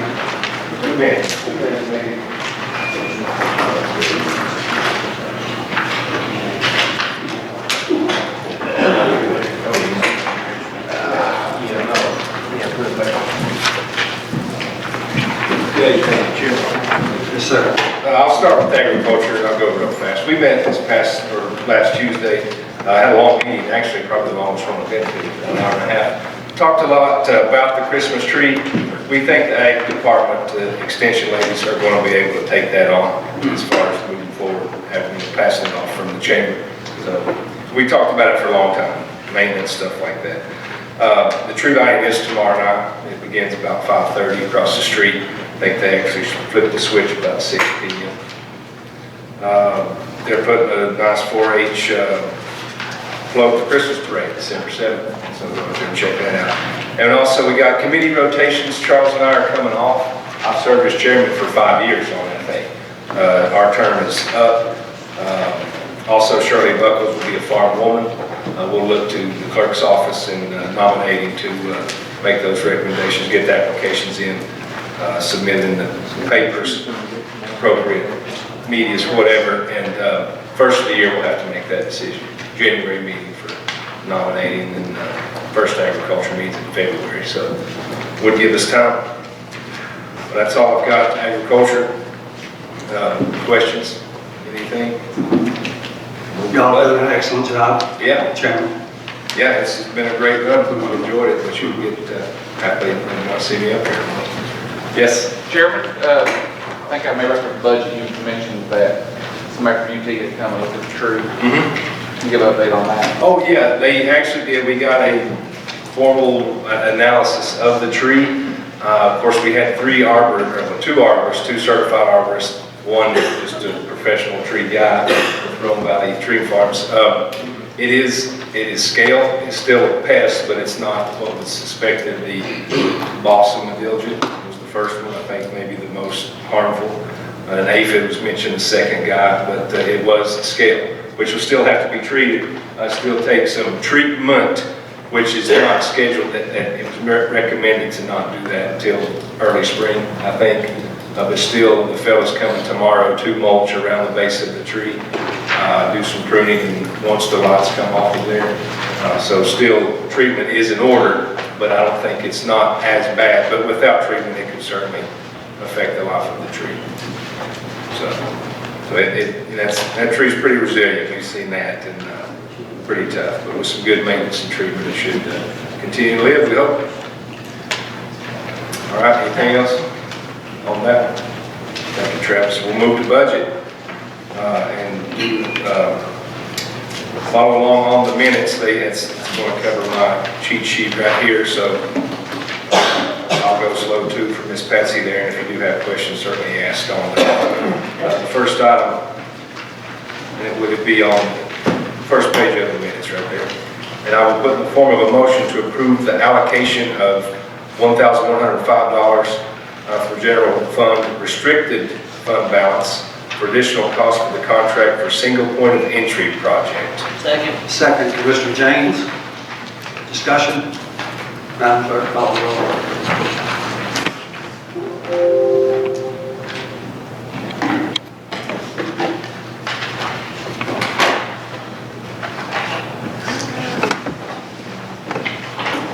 Motion passed, Chairman. Thank you. The next item I'll put in the form of a motion is to approve the purchase of Roll Call Pro, a total of $6,395, and this would be from the unassigned fund balance. Second, Commissioner James. Discussion. I have a question. Yes, I'm sorry. On this particular product that you're about to purchase, was there any bidding of any other county that had other types of roll call product, or not necessarily roll call, but any other type of product available? And, you know, looking at the cost of this, compared this to maybe other companies. I think through Buildings and Grounds, they spoke about this pretty in detail. I know this is like a 3-year contract actually, so it's not $6,000 per year. 5-year contract, 3 years, you get the 2 extra or something like that. I think they did a lot of research, found out that with the system we have, this is kind of the end of a lifespan type deal on this software. Moving forward, this will be much user-friendly for the folks using this the software. But as far as reaching out to other companies, I think there was some talks in that, Mr. Jenkins. Yes, I reached out to the company over in Piney Flats, and BIS. they don't do it anymore. And I reached out to a company. What I asked was, do we talk to any other county entities that use this type of product to see what they were using, if what they had was good, bad, or indifferent, was it cheaper, Well, I don't think we're gonna find it cheaper user-friendly? from what I've looked at. I think this did come with options of, you still get this hardware right here. You can also use it through laptops, through cell phones, devices like that. I think it's much more, there's a lot more detail on the screen. I think, the motions are available, yet some of them have to be typed in, I think even, and was looking to actually do that, so. Commissioner Matthew? What we learned was that the maintenance and upkeep agreement had not been paid since basically year number 2. That would have come with some upgrades.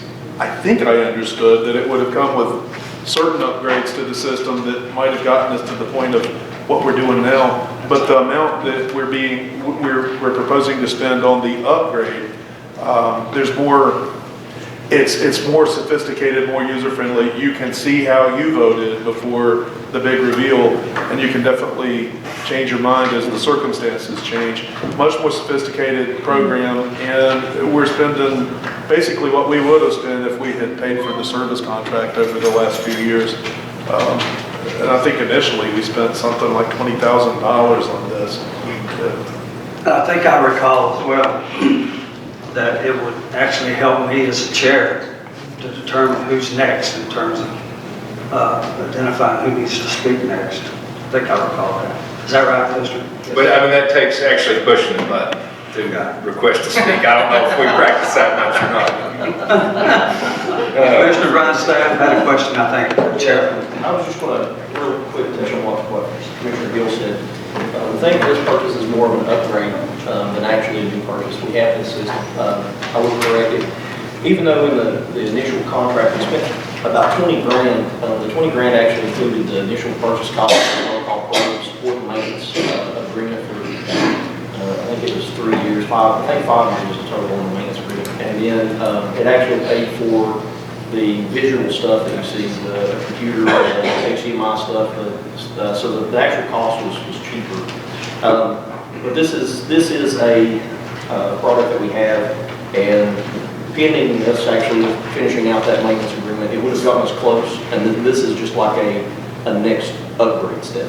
So it's not like we're purchasing a whole new product. I'll attest, the user interface is a whole lot easier, a whole lot nicer than what this is. They've made a lot of updates since then. So, Commissioner Frazier? One of the competitors, or one of the biggest competitors in this particular field, all they do is use a PowerPoint presentation. There's not a large demand for it, and I just don't.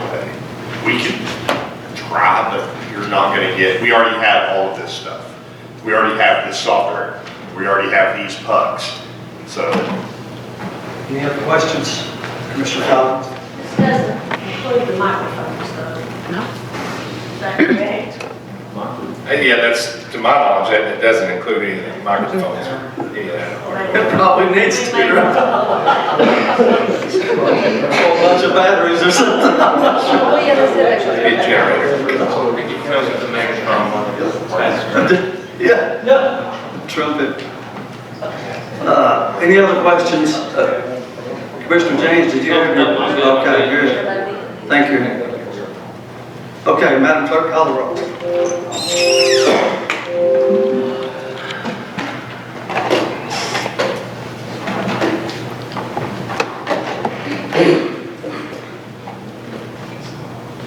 Motion passed, Chair. Thank you. Next item, I'll put in the form of a motion to approve the purchase of a system necessary for archiving county email. This costs $9,964.82 and will be funded with restricted fund balance from the archives and records management fees. Commissioner James, second. Discussion. We'll say that this will really help us, I know, with the breach they've had with, or not the breach, but the opioid litigation, things like that, as far as reaching back and getting those emails much more accessible, and also make us a little more protected. Discussion, Commissioner Johnson. Commissioner, does this meet the guidelines of the archives to use that fund for this? Because I knew at one time they were pretty specific of what the archive money could be used for. And it was for the building, if I'm not mistaken. Correct me not that. No, it can be used for maintenance of records also. Okay. I know what you're talking about. I didn't know that was part of this proposal, so I haven't looked at it in a long time, but there was a part of it that was about the building, but I'm sure it's preserving records too, and those are official county records. Commissioner Acuff? I would imagine that in order to retrieve, we're going to have to use our own county email addresses. And if I think, I'm hearing this correctly, we're going to preserve them for archive. Everybody needs to give up whatever email address you're using now and use your county email address. Yeah. Otherwise, this is $10,000 less. Right, that's correct. I mean, if you use a personal email, it wouldn't go into this archive, so that's necessary. Madam Clerk, call the I think it was roll. I'm sorry. I thought Mr. Jones had that question. I'm sorry. The only thing I was going to add is that it's not just for county commission, it's actually for all county offices and office holders. So that's Thank you, sir. Call the roll.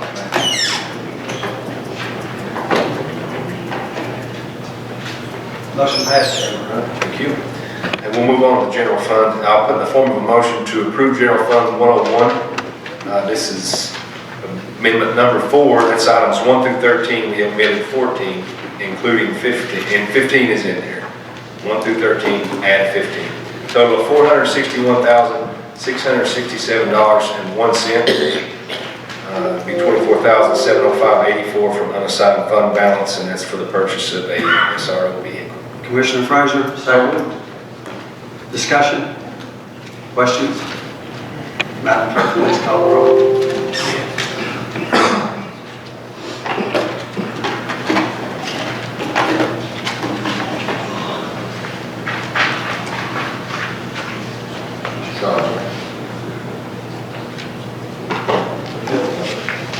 Reveal. Motion passed, Chairman. Thank you. The next item, I'll put in the form of a motion to approve solid waste and sanitation fund 116, amendment 3, a total of $11,668.05, nothing from fund balance. Second by Commissioner Holden. Questions? Madam Clerk, call the roll, please.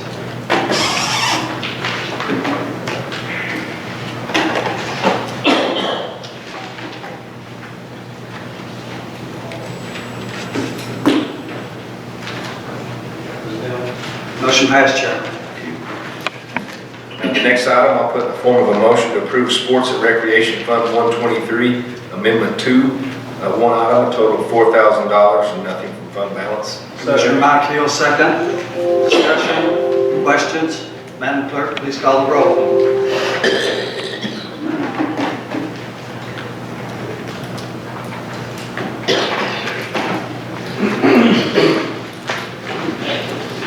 Motion passed, Chairman. The next item, I'll put in the form of a motion to approve Highway and Public Works Fund 131, Amendment 4, two items, a total of $38,437.76, nothing from fund balance. Second, Commissioner Frazier. Discussions, questions? Madam Clerk, call the roll.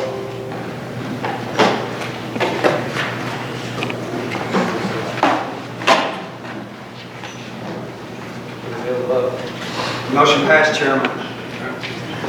Next item, I'll put in the form of a motion to approve General Purpose School Fund 141, Amendment Number 4, five items, total of $849,587.30.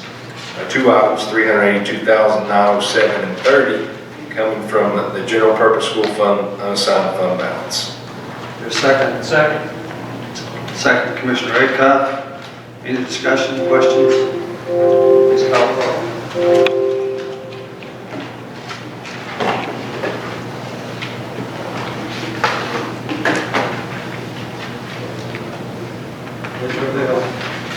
Motion passed, Chairman. Should have mentioned, but that was to cover some paraprofessional bonuses for the school employees.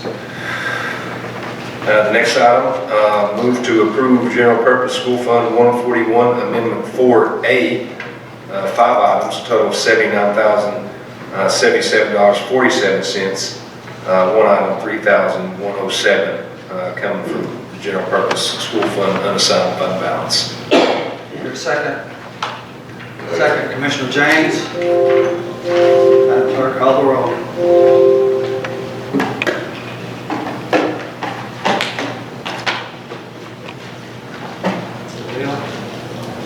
Motion passed, Chairman. Next item, excuse me, a motion to approve School Federal Projects Fund 142 Amendment Number 2, 6 items, total of $485,000, $793.26, nothing from fund balance. Second, Commissioner Blevins. Any discussion? The birds again. We're looking at birds. 3 birds.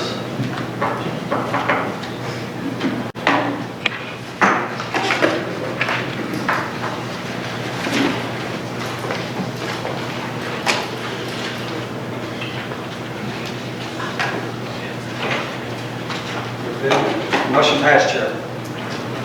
Thank you.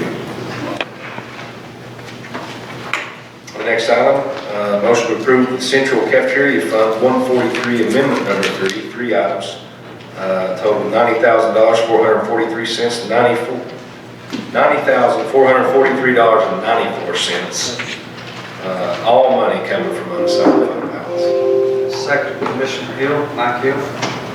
Any discussion? Madam Clerk, call the roll.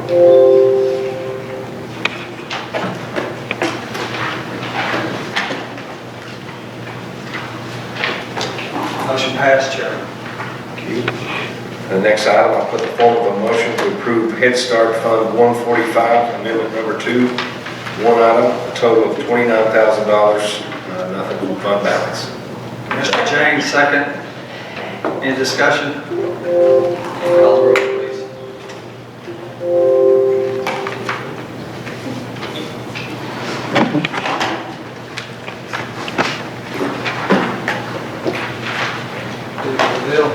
Motion passed, Chairman. Thank you. Next, I will put the form of a motion to approve the monetary donations made to the animal shelter, $635, and the drug control fund, $58.63. Second, Commissioner Travis Hill. Discussion? And call the roll, please.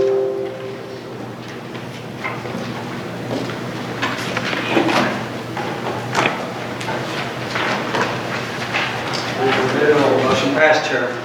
Thank you. Last but not least, I'll put the form of a motion to approve the non-monetary donations made to the Sheriff's Department, value of $68.40. Second. Who was the second? Commissioner Frazier, second. Any discussion? Please call the roll. Oh, excuse me. Wait. Just one thing, I thought. Commissioner Acuff, I'm sorry. That's okay. I didn't, I was out of town during this budget meeting, but I thought we gave up dogs at the Sheriff's Department.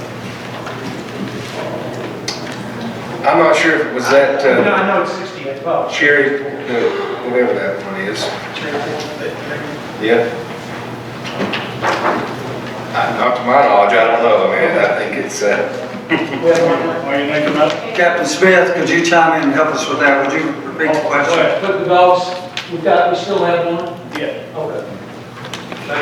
Thank you, sir. that's all I have on the items I've got. Any questions? Please call. I think Mr. Bailey. No, not on this, we're good, bro. Oh, yes.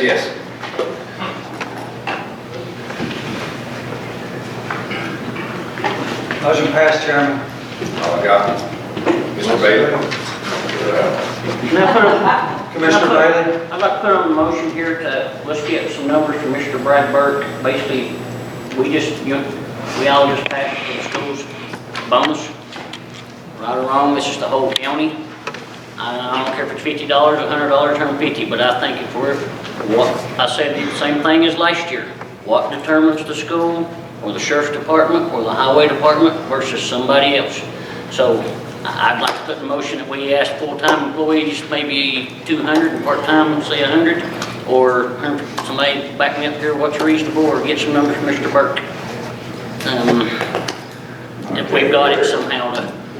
Yeah, I mean, that's, I certainly can. I know they do that a lot of times because they don't receive the actual raises as the county employees, and that's why they want to make up this difference right there. At Christmas time, it's basically a Christmas bonus for them. So I have a motion, I have a second by Commissioner Travis Hill. Discussion. What was the motion again? I'd like Mr. Burke to give us some numbers to see what it would take for us to give a bonus to all county employees. So give us the numbers of 100, 150, or 200, something, and we'll see if something is there. For a $100 bonus for county employees full-time would be $28,931. This is an estimate. These were prepared on short notice. 150 would be right at $44,000. 200 would be $57,862. 250 would be $72,328. The amounts for part-time would be for a $100 bonus, $3,678. For a $150 bonus would be $5,517. For 200 would be $7,355. 250 would be $9,194. Commissioner Travis Hill. I was gonna say, last year when I proposed this, we did 250 and 150, and it was around $82,000, and it didn't pass because of the payroll tax. And I believe in the end, they get that back at the end of the year. Is that correct, Mr. Burke? Right. So we going to have the same situation as far as a vote on this again this year, where it is the payroll tax will be a hang-up for anyone. Commissioner Color. Question, when you say county employees, are you talking county employees or a combination county and school? Schools, we just voted on it. Separate, that is separate. This will be county. I Sheriff's just Department, need to make highway. that clarified because that's been a question every time this comes up. And those figures were for the general fund only. They didn't include solid waste and highways. So we have a motion and a second. Clarification by Mr. Burke. Yeah, I own everybody, highway, sheriff's department, county employees. It'll take me a couple minutes to calculate the highway. Let's solid go, waste. let's go with, so you ain't figuring this over and over. Let's say 150 to full-time and $100 part-time. That sounds good. Commissioner Travis I Hill. was looking at the one I proposed last year, and the rest of it was the general fund, I'm sure we got some employees, that was 200, 206 full-time, 200 part, 20 part-time was 66,811. Solid waste was another $3,400, and highway was 11,000. So I'm sure it's went just a little bit, but that was for 82,000. So we're probably looking $85,000. So we got a motion, we got a second. Any other discussion, Commissioner Collins? 250, they have 250 for the full-time and 150 for part-time. Any other questions, discussion? Madam Clerk, call the roll. So, Oh, yeah, I do that. for how much? Whoa, whoa, whoa. Are we voting on having to look at it, or are we voting on doing it? Yeah, that's. Motion was to look at. We have a motion, we have a second on bonuses. To look at, here's Look at it. just to look at, yes. Well- I mean, if we time out just a second, try to give us numbers and we can decide to move forward or not, we're gonna try to give it to them. Next meeting, we're gonna be at the end of December, so. Wouldn't it be appropriate, just from my standpoint, wouldn't it be appropriate to go back to the budget committee with this recommendation as a motion? I can accept that, but, I mean, even if they get it late, it's just the fact that you still get it. And I respect what you're doing, Commissioner Burke. Might need it after Christmas anyway. So I'll accept that. I mean, send it back to them, we'll see what they get, see what's. Yeah. Madam Clerk, call the roll. So this motion is just to have Brad run these numbers basically, right? For Yes. And send it back to the budget. Sending it back to the budget committee. Let you do the, Yeah, we'll work it out.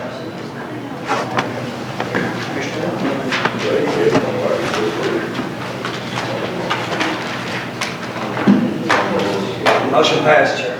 All right. I hope you understood that motion. Yeah, I believe so. Good, thank you. Thank you. Yeah. Thank you, Commissioner Bailey. Thank you. And want to thank you guys again, thank Ginger for acknowledging Ed there earlier. He does work really hard, and of course, we make it happen too. We put some money up there for it, but it's good cause, it's good things, so appreciate the support on that. Just another example of how the committees are working. Thank you, Yeah, Chair. it is, and I'll tell you, I mean, that was, I'll mention this now, I'll take up more time, sorry. No, you're But, good. We're good. We're 11 o'clock.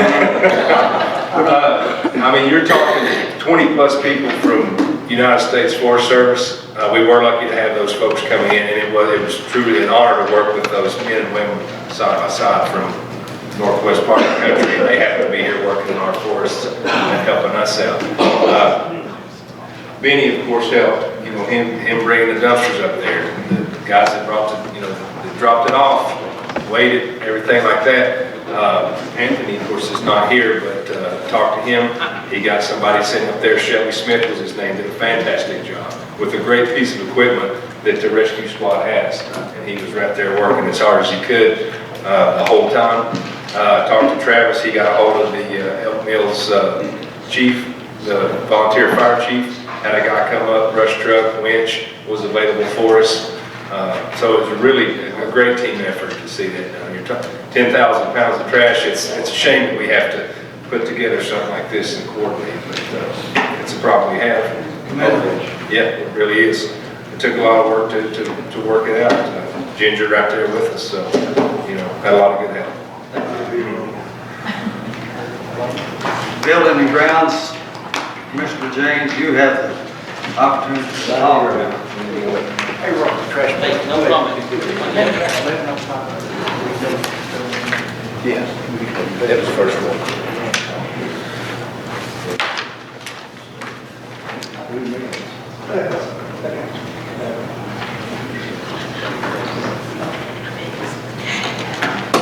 All right, everybody will turn to the building and grounds minutes.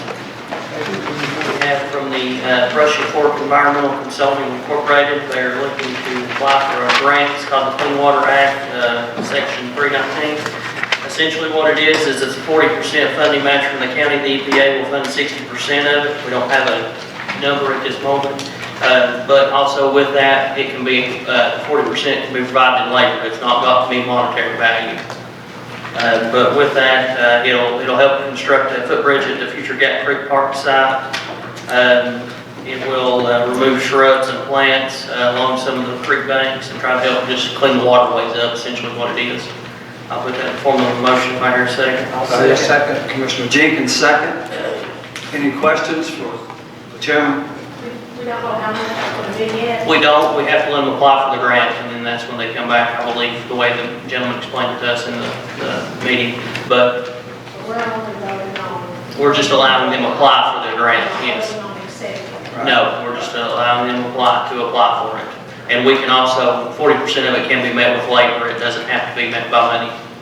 Or whatever we work, Summer Taylor's has already donated so much workforce in that good count. Maybe the grant that we got for the dog park, that could count towards it. There's all Commissioner Fraser, I think you had a question, sir. Not really a question, just a comment. Make sure that whenever you go through the minutes and for approval next month, the guy's name that I was referring to and met with, his last name is Nakoff. It's N-A-K. That's November Alpha Kilo Oscar Foxtrot Foxtrot.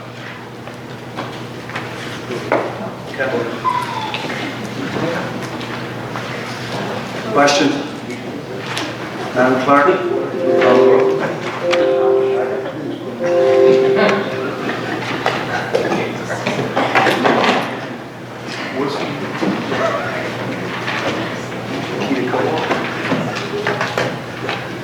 Charlie.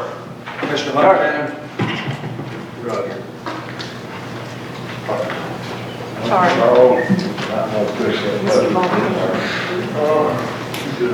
Charlie. Mr. Von Cannon.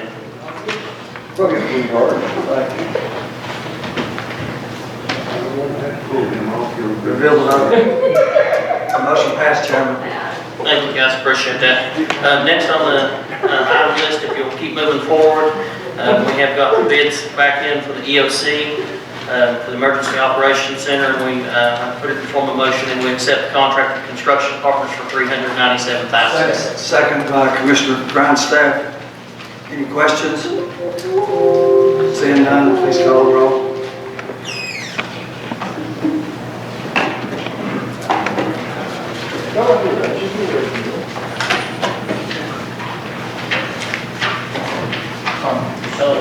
I'm reading something, if you don't mind. What was the amount of that? $397,000. The original approved total, I believe the record is $453,860. Is that right? Thank you. Motion passed, Chairman. Thank you. Next on the item, we have a contract here from Armstrong Construction for the other phase of the courthouse security for the amount of $169,105. Put that in form of a motion. Is there a second? Second on the motion. Second. Second, Commissioner Holden. Any questions? Please call the roll.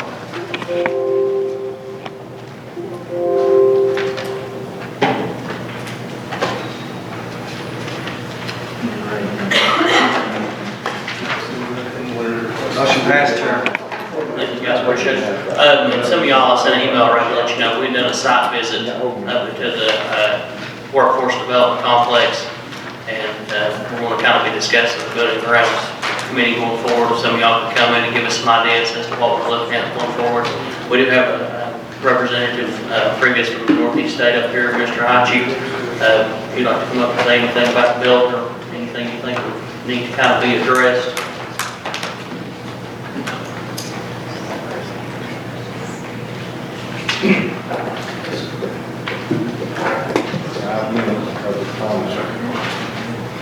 I was asked to attend on behalf of Dr. Flora, which had a memorial service to go to tonight, and Dr. Plummer, which had another meeting in Kingsport to attend. And basically what they want to know if there was any questions anyone had regarding Northeast State and what the future is.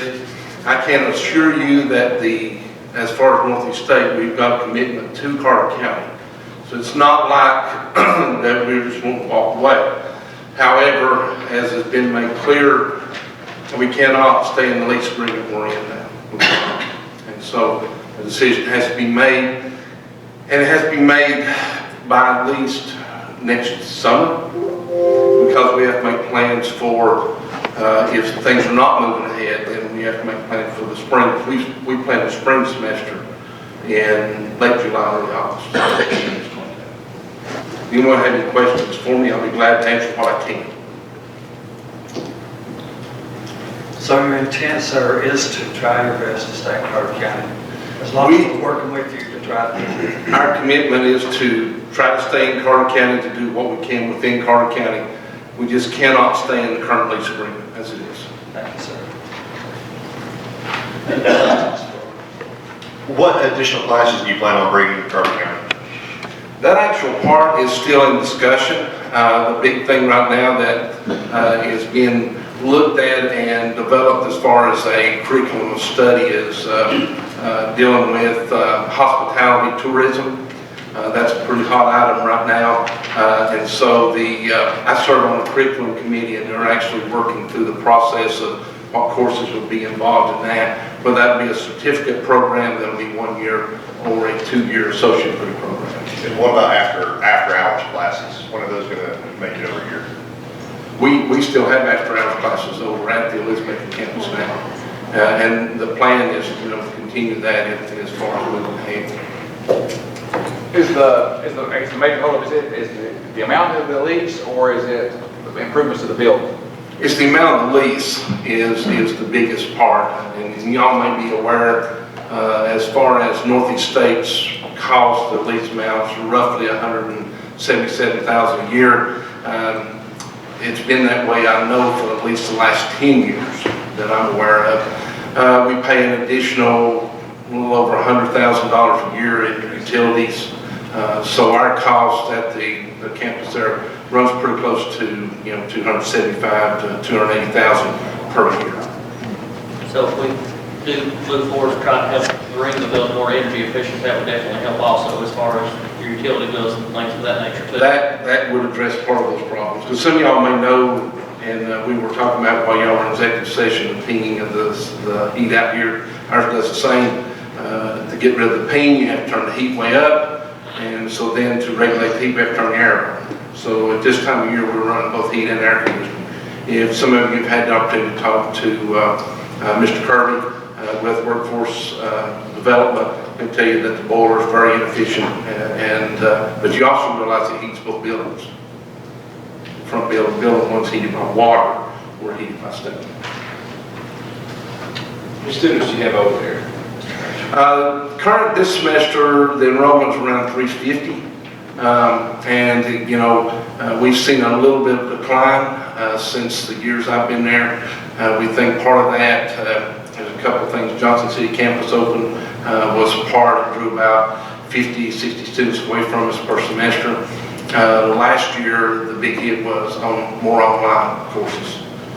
Some believe that online actually had an effect not just with us, but the wonderful campus, Kingsport and Johnson City, so we hit it. More students want to go. And how many of those 350 students are actually Carter County residents? I'd have to go back and look at the numbers to be exact. Majority of the students are Carter County. The next largest group is Johnson County. And when you think about the travel, probably Johnson County students are the ones that are traveling further for the most part. As you can probably guess, Unaka, Hampton, Cloudland make up a large percentage of our students, but we still have students even from the city schools and from Happy Valley. Question, Mike. We had several of your students and recent grads to come and visit with us during our Health and Welfare Buildings and Grounds meeting last week. And the majority of them presented that it would be a financial burden to have to go to Blountful for some of their classes that they would possibly probably not have been able to complete the course of study or continue if that choice is forced upon them. So what is the organization willing to expand course offerings to try to jack up the number of enrollees? I mean, that would alleviate a piece of this. And then what do you need from the county? This is very important. Yeah, some of the course offerings could be adjusted, you know, as far as that. As y'all are aware, you know, there was, and this goes back to 2010 and stimulus money. Northeast State put a little over $100,000 in that building for a biology lab that's never been completed. Because of that, there's no way for us to offer biology, microbiology. The original lab design wasn't even designed for chemistry, so we couldn't do chemistry either. So there are certain majors that it would be impossible, you know, as far as that goes under the current setup. In discussion with other deans in the past, certain courses, the numbers are low. Even if we could offer even something like calculus or pre-calculus, the number of students is so low that we would have a hard time actually justifying that course. So that would have to, when you look at the majors at Elizabeth, we do a really good job. Most of our students are university parallel, which means they're doing the first 2 years with us and then transfer into like ETSU or something like that. And so we offer the majority of the courses they get until they get into things really specific. And then the next group, as you can imagine, deals in with healthcare. And so those students who are doing AAS, whether it be AAS nursing, medical lab, the dental assisting, surgical tech, they can get all their core classes with us, but obviously they could not get the actual courses that are offered in Kingsport, because those, again, are specific to there. So there are limitations. I mean, it'd be nice if you could offer everything there, but to be truthful, we don't do that at Johnson City either. So, right. Mr. Buchanan, Tennessee Promise was supposed to cure the road road. What happened? Tennessee Promise, it had its biggest benefit in that it got students to look to college as a possibility. what we found out and what is evident at the Elizabethton campus is most of them are eligible for Pell Grant. And so we have most of our students, matter of fact, the Elizabethton campus, population-wise, has a greater percentage of low-income Pell-eligible students than even the main campuses as a whole. And so those students didn't really need additional tuition help. But again, when you look at Tennessee Promise, Tennessee Reconnect, which is dealing with your adult students, your non-traditional, it takes care of their tuition costs. But there are other costs associated with going to school, unfortunately, whether it be books, travel, food, you know, all those things.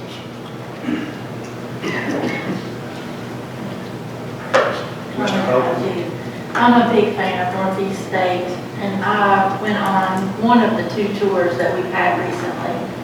And I got to see the beginnings of that science lab.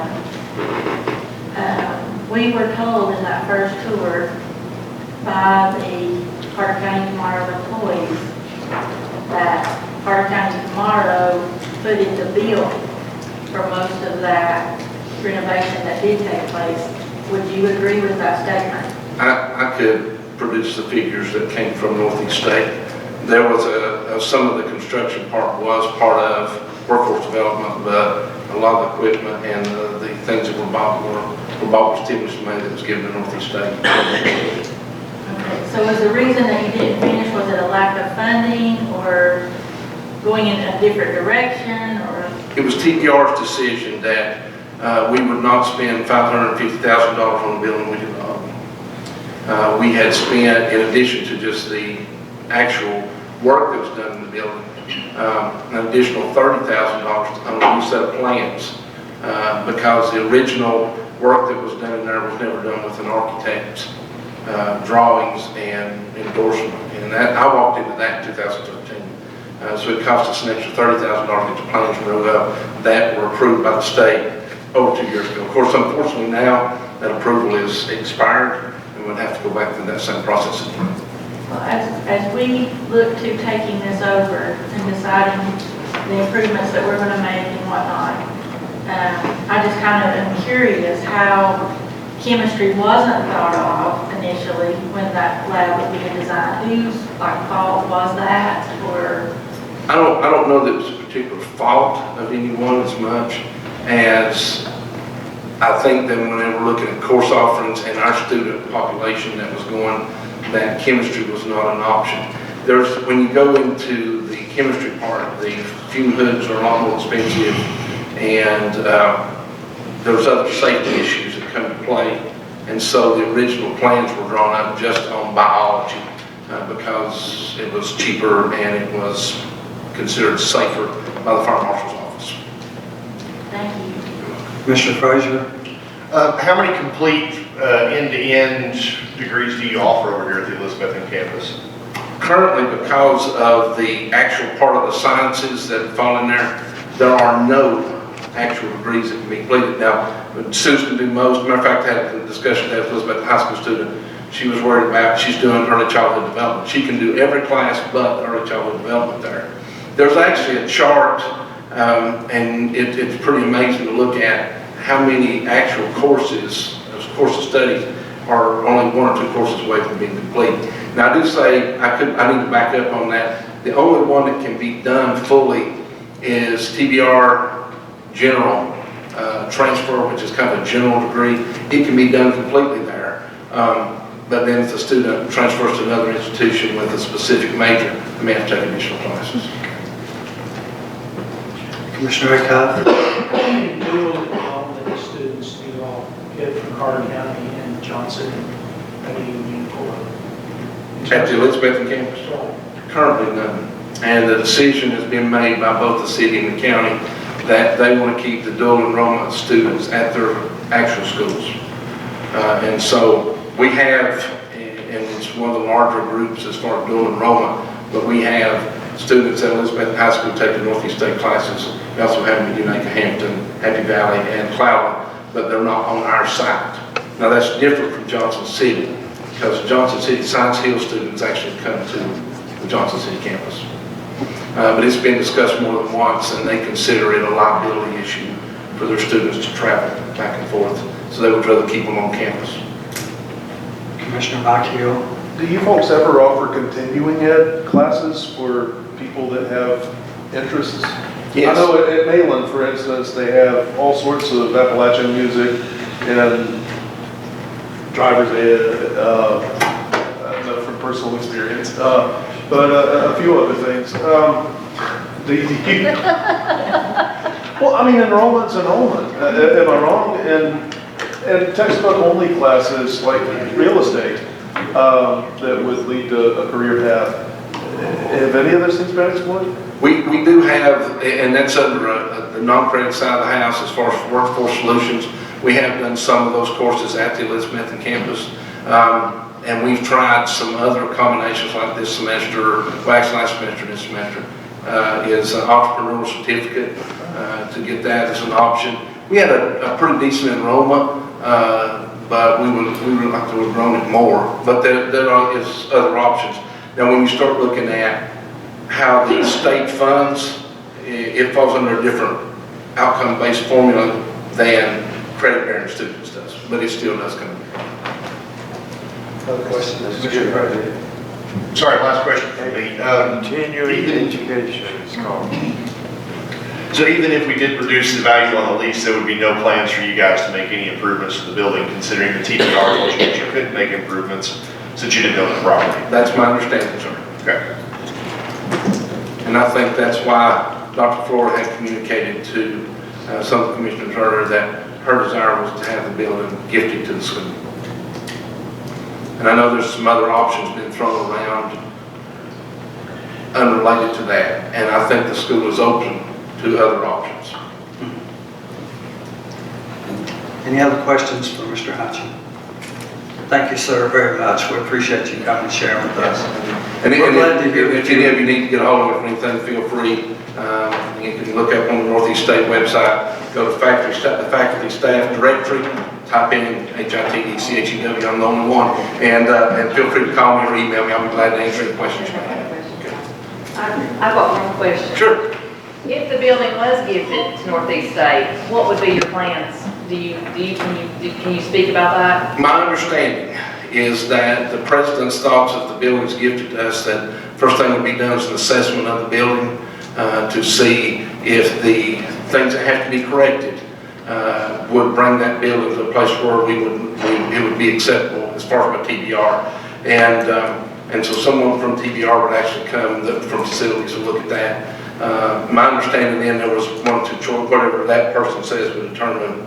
And it's been talked about that, if they said no, but the building was ours, that we would, raise the building and build a new one there. I don't know if that would be the case, and that would be up to someone else's decision, obviously. And then the county would then be required to foot 10% of their reconstruction.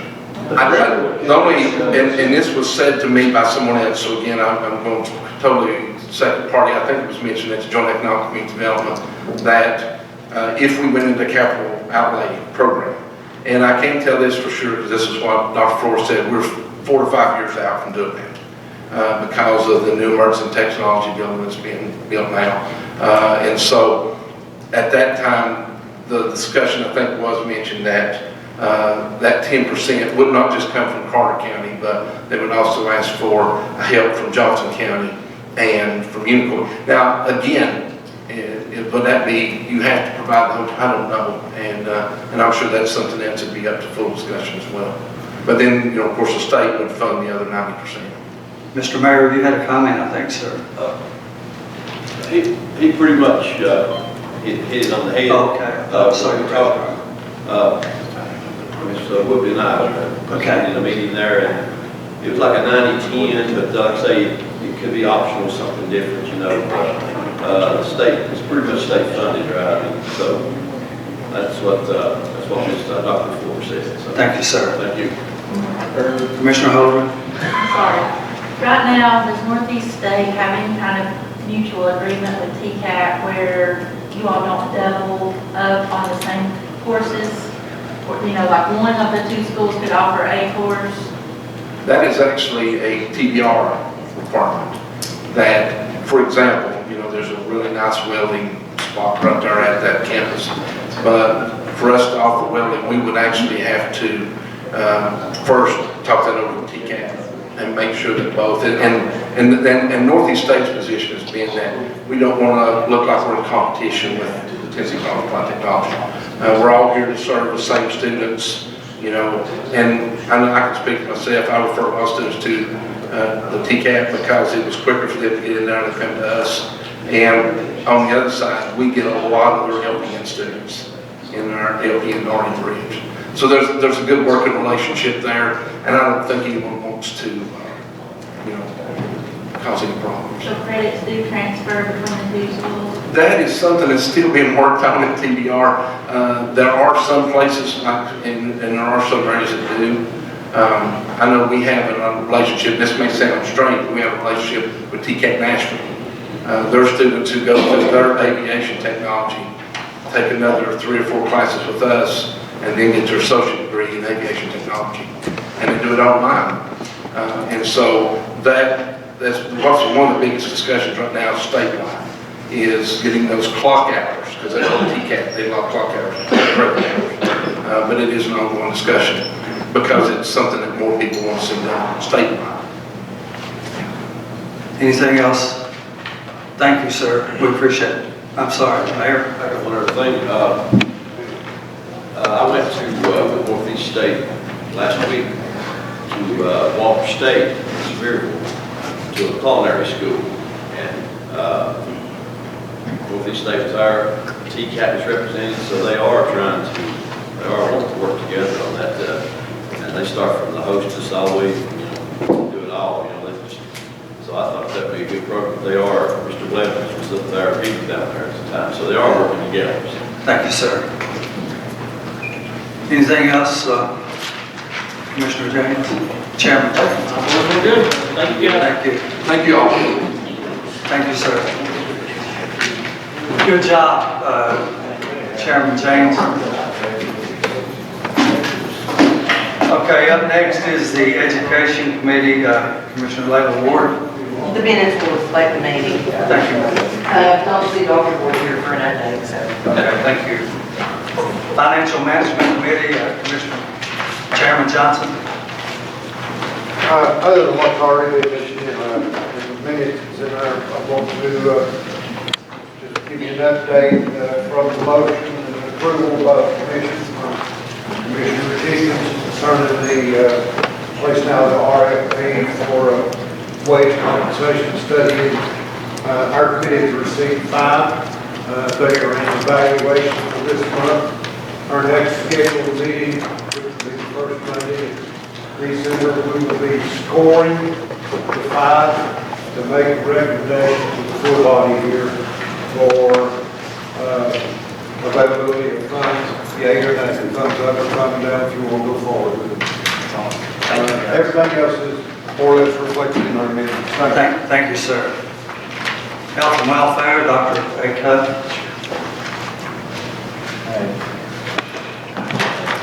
Just take up a few minutes here. Just some items that you need to be aware of. Angie Odom came before the Health and Welfare Committee at this last meeting to voice her concern over TDEC issue, which is the registry of properties under order of quarantine in Carter County. And there is a list that she distributed. We have asked Captain Smith to come back to the committee this next month with where the status of those are. He assures us that he's going to do that. So our concern, Chairman voiced his concern about kids occupying those particular buildings. Also getting DCS involved is necessary, but we wanted to get Captain Smith's report first before we moved ahead on any of that. As some of you may know, there have been some issue in the courthouse and discussion about whether you use bacterial or antibacterial soap or just regular soap. So as the Health and Welfare Committee always does, we did our research, talked with folks at the CDC, Harvard Medical, Johns Hopkins, and just the overuse of antibiotics in the pediatric age group. You can actually overdose yourself on antibiotic hand creams and hand lotions. So the recommendation was to stand by what the mayor and his staff had already completed, go with a cheaper product. It does save the county money, but just insist the county employees and others that use our facilities, please wash your hands, wash them very good with warm water and lots of soap. So that's, we hope that would be put to bed and support the mayor's decision in moving forward with what some people have said soap cases. The other thing that you may be hearing about, those of you that watch the news out of ETSU, this year they've offered up $5,000 on what they're calling the ETSU Elevates. It's grants that they gift back to a community. The Health and Welfare Committee decided they would want to submit something for one of those $5,000 grants, partner with someone in our community like a TLC or the Boys and Girls Club or Second Harvest Food Bank. We'll make a decision and discuss it with them. But ETSU offers 5 of these grants. They just did one round, they did another round in January through May, and then the overall winner will additionally get us $7,500 to use in that outreach effort that they decided. So, thank you, sir. That's Thank you, Chairman. Highway Committee, Chairman Blevins. Letter of amended request. Thank you, sir. Landfill, Chairwoman Culler.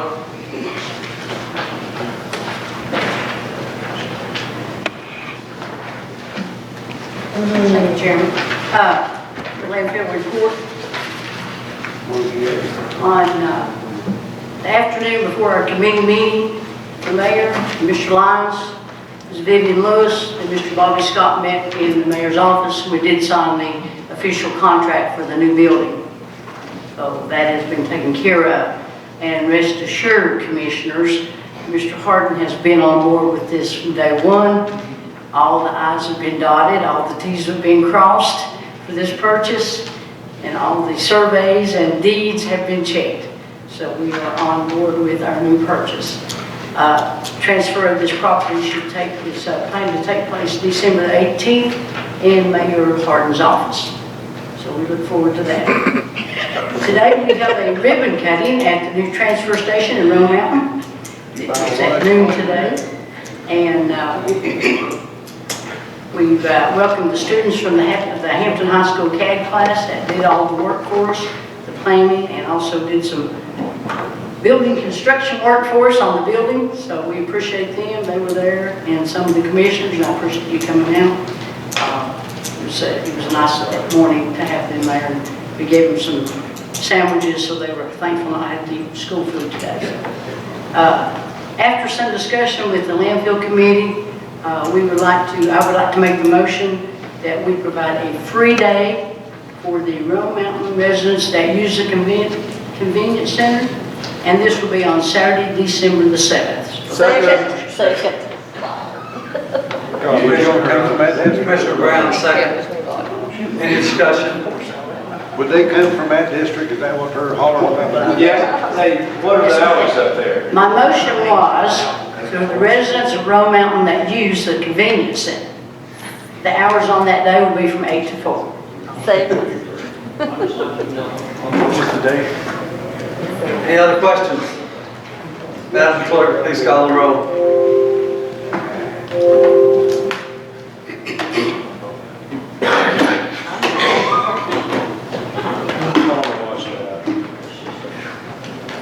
Now that you've approved that, I'm going to ask you to volunteer some of your time because we'll need people to direct traffic and help. So anybody that would like to volunteer an hour, 2 hours, 3 hours, or all day, we'll take the help. Please remember on December 2nd that you can contact me or Mr. Lyons about coming up there. Also, Benny has moved, not officially, but unofficially, moved back into the old recycle building. He planned to open up last week on the bale and start baling cardboard because we've had so many complaints and concerns about having so much cardboard. Unfortunately, when he went down and flipped the switch on the baler, it didn't work. So we assumed that the fire department waited up good for us, I'm not sure. But he did get it running, and you were working there today, is that correct, Benny? So we are baling cardboard, so rest assured we're working as hard as we can work. And we will We'll be continuing to use the baler now until we get it moved up to the new facility. There are a lot of other good things that's coming down the pipe for the recycle center, some things that we're working on, but at this point, we'd like not make any announcements, but it's looking really good for us, and I think in the future, we're gonna be in good shape. Thank you, Chairwoman Keller. You're doing an excellent job with your committee. We don't celebrate our successes very well. That's one of them. Well, maybe have Josh and feed our lunch that day, we got to come over and something. Law enforcement, Commissioner Hill. Yes, sir. The minutes pretty much reflect everything that went on, save for the fact that I was the lone no vote in the election of the chair. I have apologized profusely to the sheriff and to the chief deputy for their misfortune. Thank you, sir. Nominating committee, Commissioner Whitman. Would let the minutes reflect, but there was an issue with the minutes. They didn't get saved, which there was really no business conducted here in Almaine. We do still have the position available for the Industrial Development. Industrial Development Board. That's still trying to be filled. We're still advertising for it. Thank you, Mayor.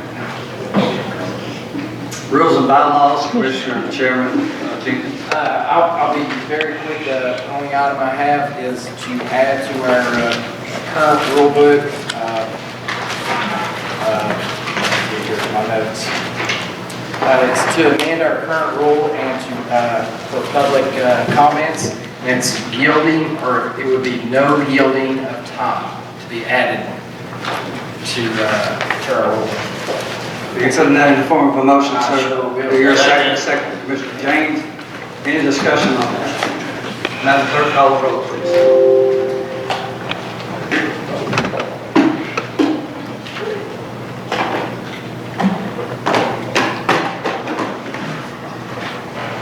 Motion passed. Chairman. That's all I have. That's all you have? Thank everybody for the Wilcox Road. Move on to property. As I look over at my boards and commissions, are there any reports from any of the boards or commissions? Seeing that, we're ready for Attorney Chairman, Barton. if I may, I did mention, you have this in your packet, it's the letter about the hazard waste. Yes. And we did an excellent job on that, so be sure to look at that and then find out what the job is. Thank you, ma'am. Attorney Harden. Yes, sir. Briefly, litigation update on the litter violation cases. As you all are aware, this is something that's being pursued now a lot more than it has in the past. Recently went to court. I think there were 11 cases. But at this juncture, every active case has been resolved with either contempt and jail or compliance, sometimes compliance achieved through that. There's only one exception to that, and that person was just recently put in jail and bonded out. And so we're going to be back in court on December 11th, and that's Storyland Partnership. That gentleman gets in compliance. I think there's a new batch coming, but of the, 20 or more cases thus far, we're having an outstanding success rate. So that's great. As in regards to the opioid litigation, I want to thank all of you for the cooperation in that discovery. I know it was an issue, and there was some double talk and some problems with the vendor and this and that. We dealt with like 5 different attorneys in Nashville. But I appreciate everybody cooperating, and I believe at this juncture we've fulfilled our obligation. Yes, would there be any feedback? I mean, if anything was found, or should they just get kind of back and forth with that? There's no, the only thing that was required was the search, and I reviewed all of those that they sent me. I mean, 30-some thousand pages of stuff. So there's nothing, in my opinion, that was really relevant. But all that was produced, and that fulfilled our obligation. The goal was essentially to get the trial date set and they were playing these games with Discovery to try to stall that, but now a trial date has been set, I believe it's in June. And if past actions hold true, every other case of this nature, they get to the eve of the trial and they settle it. So I think the goal was to turn the screws there to get it moving forward. So I hope that was accomplished. And that's my understanding. There's been no communication otherwise. So like I said, I reviewed everything that was disclosed, and aside from the stray Walgreens, advertisement or something, most of it was in regards to packet information, any things that would be public record already, over and over again for every commission. Besides the litigation, unless there's any other questions, my report's written in the minutes every month, and we'll discuss everything that's been done this month as in every other month, but I'll answer any questions. Questions? Captain Smith.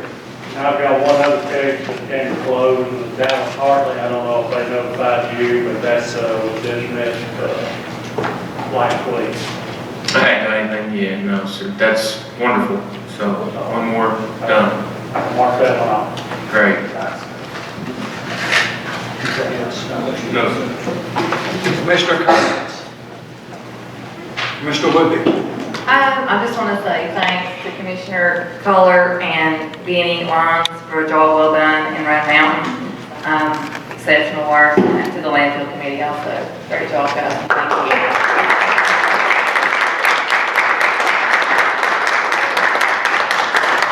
Thank you very much. We appreciate it.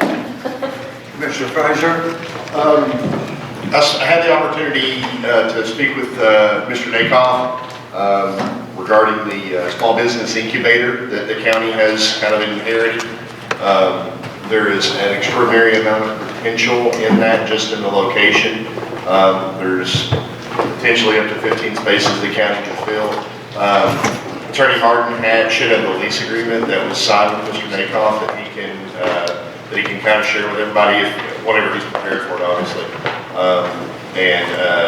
Mr. Nakoff at this point is kind of at the position where he's not sure that he wants to try to expand or something like that, but it may be something that the county wants to look at and potentially expand, because it has really a lot of potential.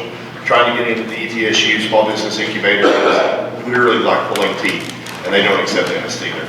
So it's it would be very beneficial, because it does allow the county to foster small businesses and help get them off the ground.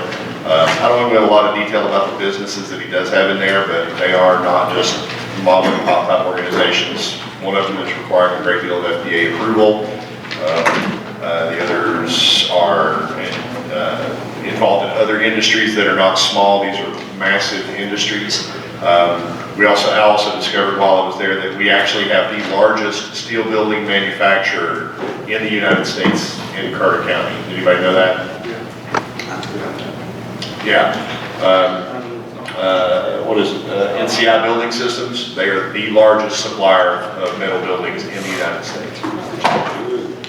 So we actually do have a lot of industry here that is creating a lot of jobs, and we don't need to count ourselves short, because we've never taken inventory of it. So I think there's a lot of potential for some stuff in there, but it's just a matter of how the county wants to proceed with it. He's not interested in breaking his lease currently, but he also isn't exactly sure if he's ready to expand to full size. So. Thank you, sir. Commissioner Von Cannon. I'd just like to compliment one of our members. Recently, we had the opportunity to vote on the budget committee 7 automobiles or cars for the sheriff department, and this gentleman suggested that we borrow from ourselves at 0 interest, and you had the money. So by the time you took what we was getting away from what we would have had to pay to borrow, we saved $21,000. Austin, you get your check up here. We don't have to vote on it. You can go ahead and get your 10,000, 12,000, 14,000. Yes, I'll get that over the next 10 years here. Any other commissioner comment? Commissioner Aycock? His head's swelling me. Step up here since we don't have a microphone. Several of you have either posted or asked questions about the resort that's going above Butler. I've talked with Dan Goodall and his team after the first of the year. He has extended an opportunity for us to visit at his facility. They'll have their big barn erected by then, and they'll be through the December month of the fantasy Christmas celebration that they are planning up there. But it will be a time for us to sit down with him, with his engineers, his staff, and just have a question and answer period. So I'll firm those dates up with him probably tomorrow night, and then get back with you so you can hold that date on your calendar. Thank you, sir. One piece of Commissioner Garland? Sorry. Just a reminder that the letter we did get, I know from Representative Hill, that whatever, the reception is tomorrow. It was today. Anybody that's RSVP. I think it's today. It's Today? It's today. Never mind. He likes to do Just one piece of feedback. There's not very many people that are fans of the name of the resort, so you may want to pass that along. What is it? Yeah, I agree with you. I've heard the same comments. Blue Mountain Tania. Mr. James? If I can, I would like to encourage every one of you, the commissioners, to start attending some of the building and grounds meetings as we move forward with this workforce development. It would be wonderful to have y'all insight and kind of views of how you see it go and help kind of direct the committee as to what to do with it. Excellent. Commissioner Holgren? After the ruckus he raised last month, I just want to clarify with Attorney Harden that Commissioner Johnson did give in and turn his emails over. I'm trying to decide whether to make a motion to oust her. It's protected by attorney-client privilege. Can't discuss it. I'm so glad we're still laughing at 15 to 12. That's great, isn't it? Any other? 11. Commissioner Collins? 15 to 11. Before you say so, if Commissioners Blevins and Garland and Johnson would stick around for 2 minutes and sign the resolution before you leave, it'll save you a trip later. We can get them signed tonight. Anything else? I'll entertain a motion. Okay, got a second? Second. Mr. Mike Hill, second. All in favor? Thank you very much.